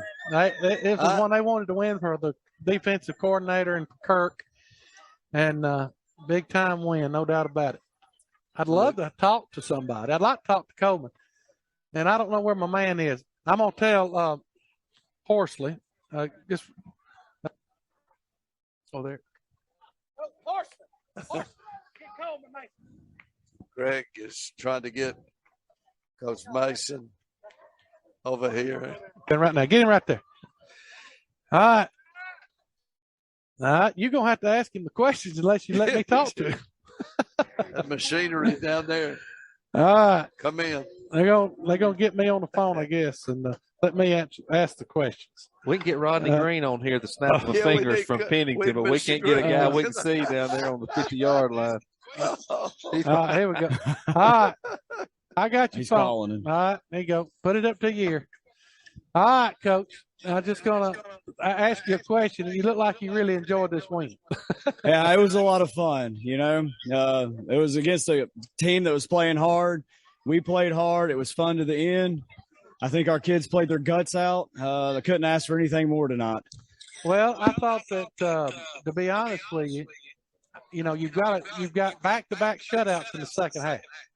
And, yeah, I guess so. They didn't get many first downs that wasn't caused by a first down in the second half. I thought, I don't know if I've ever seen as many flags thrown in a game. Yes, we lost our heads there for a minute. We got a little crazy. I think it may be my fault. I'm a little high-strung, so I may bleed over a little bit to them. So, well, I will say this. There's no doubt who was the hammer tonight. And the Hornets had some of the hardest hits that I've seen us have all year long. We had one targeted hit. I don't know why they called it, but it's one of the hardest hits I've ever seen. I didn't get a good view of how it went down. I just saw the aftermath of everything. I think he came down, played it good. He may have got a little high on the head. I couldn't see though from where I was at. Well, a lot of good plays. I've not seen too many times where I saw a pass interference on both players. Yes. I haven't ever. Hey, well, all right. Go enjoy yourself. All right, let's have fun. All right, they're going to get Coach Mason in the front now. I think they have definitely adopted Coach Mason as their guy, and he's got the forks up. There was a big forks down thing going on all night. We're going to talk to Billy. Hey, try to get Dino. Try to get Dino too, and JJ. Get Dino, JJ, and get Bonella. Get Benella too. Get Dino, JJ, and Benella. Get Dino, JJ, and Benella. All right, Billy. JJ, Benella. All right. Can you hear me, Billy? I can. Okay, put that mic up to your mouth. Well, I think we set a record for penalties, but I thought your defense probably played pretty good the second half. You really stifled them the second half. Yeah, I thought we done some really good things at halftime with some of the adjustments we made in the second half. We told them at halftime, hey, the game's over right now if they don't score again. They didn't score again. Was able to get one offensive there and one defensive right there. Had a few injuries on the offensive line right there. Okay, got a few penalties we did get. Few kind of, I don't know, question. We'll go back and watch film. I thought were very questionable calls on their sideline, but we'll go back and look. We don't want to complain about penalties. We'll just get better from that. But defense played great in the second half. Well, I thought your kicker came through tonight. He struggled. I want somebody to get him. I want to interview him. Benella was one of our players of the game because he had a great game. So I know that makes you feel a little bit better. Yeah, the kid works hard. I mean, he kicks every day at practice and works his butt off. So anytime a kid works their butt off like that to get better at something, and they come out here and have success and get a smile, that makes it all worth it right here. That's what it's about right there. So that kid's happy as he can be right now. And I couldn't be more happier for him either. Well, I thought your defense played great, and the offense. If we just don't turn the flags on all night long, we probably have a really good game. Yeah, you had a few setbacks here. We got to improve that for right. Get the missile over here too. All right, thank you, Coach. Hand it off over there to the other boys. Get missile. Get the Williamson too. Williamson, Coleman Williamson. All right, here we go. Coleman. Let's talk to have them do this different than we normally do. Dino, that's a hard-hitting game. You had to play defense all night long and offense. One of the first times you've had to do that. Yes, sir. Yes, sir. I did. That's new to me, but I liked it. Well, I thought you played awfully well. I thought that you had to run for your life a lot because we had a lot of injuries up front on the offensive line. Yeah, no, one of our biggest players, Sean, he went down. And, man, I'm not going to lie, I kind of got scared, but the team worked together, and we got the W. Well, you got to feel good. You've already won more games than you did last year. You're 4-2, and you got a chance to win out and host a playoff game, and you got to win them one at a time, but a heck of a win tonight. Congratulations. Yes, sir. And We're going to try to do that. I will say this. I heard you was targeted on social media. I think you responded pretty good. Oh yeah, I was, but I mean, I showed them what I could do tonight. And the team showed them. Yeah, they called me noodle arm, but I tossed it to JJ and landed a little bit, and I showed them what noodle arm was like. So, well, congratulations, but that's just part of competing. All right, let's talk to JJ and the missile. All right, JJ, you had some great catches tonight. You also played well on defense. Talk about how good this feels. Well, I just like to thank my Lord and Savior first. You know, He gives me the athletic ability to do it, and just honestly, this feels great. You know, they were talking a lot this week, and it just fired us up, and just I feel like Coach Mason asked me to step up this week on defense, me and Angel Lopez, and I feel like we did, and we locked them down on defense, and then offense it just was crazy, and you can see our leader Dino, Dylan Embry, it was just a great game. Well, you did a good job. Congratulations, JJ. Thank you. All right, the missile. The missile was in the backfield all night long. He caused a lot of havoc. Had some great plays for losses. I thought Coleman, you played awesome tonight. Congratulations, you're a senior. I know that you love your defensive coordinator, and I know that you was glad to get a big win for him. Oh, yeah. Well, it was nice just to, he figured it out. They send a bunch of people in the backfield every time, and that man gets scared and, throws the ball away and all that kind of stuff. And so I was really happy with him tonight because he's sending me all night long. So I was really happy with him. Well, you look like you run about 100 sprints tonight. So there you go. Yes, sir. It's got to feel good, though. You hadn't played football on the varsity level. You're 4-2, and you got a chance to have a great end of this season. Yes, sir. That's the goal. Hopefully, go 5-1 in the region and host the playoff game. So that'd be awesome. And I know you're proud of Benella. He finally got that kick going tonight. Oh yeah, he did. Hey, he's been at practice putting in work in, and Harrison's been harping on him and getting him corrected, and he did awesome tonight. A lot. I'll see you at the Bible study. Yes, sir. I'll see you there. Y'all welcome to come to the house tonight. Yes, sir. Come to the Bible study. Hey, you can come. Tell them all that wants to. They can come to the house and spend the night. We'll party all night. Yes, sir. All right. Benella, congratulations, big guy. I know you've been down a little bit because you struggled, but tonight, baby, you were 5 for 5. Yes, sir. Congratulations. How good does that feel? Thank you. How good does that feel? It feels pretty good. Honestly, I've been putting a lot of hard work in. Coach Harrison helped me out. Shout out to Coach Harrison.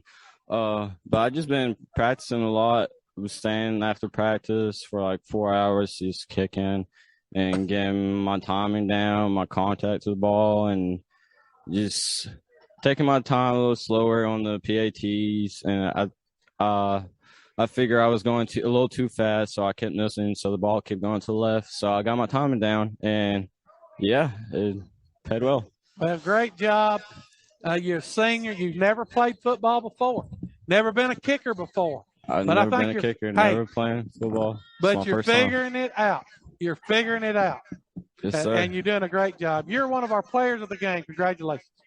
Thank you. Just a lot of hard work. Hey, you also got one in the end zone, too. Yeah, I got a touchback. Not consistently, but I'm working on it.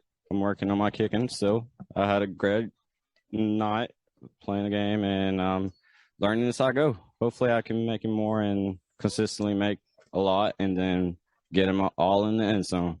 A lot. Congratulations. Yes, sir. And thank you, Michael Horsley, for doing that tonight. So, big win for the Hornets. Final stats before we go.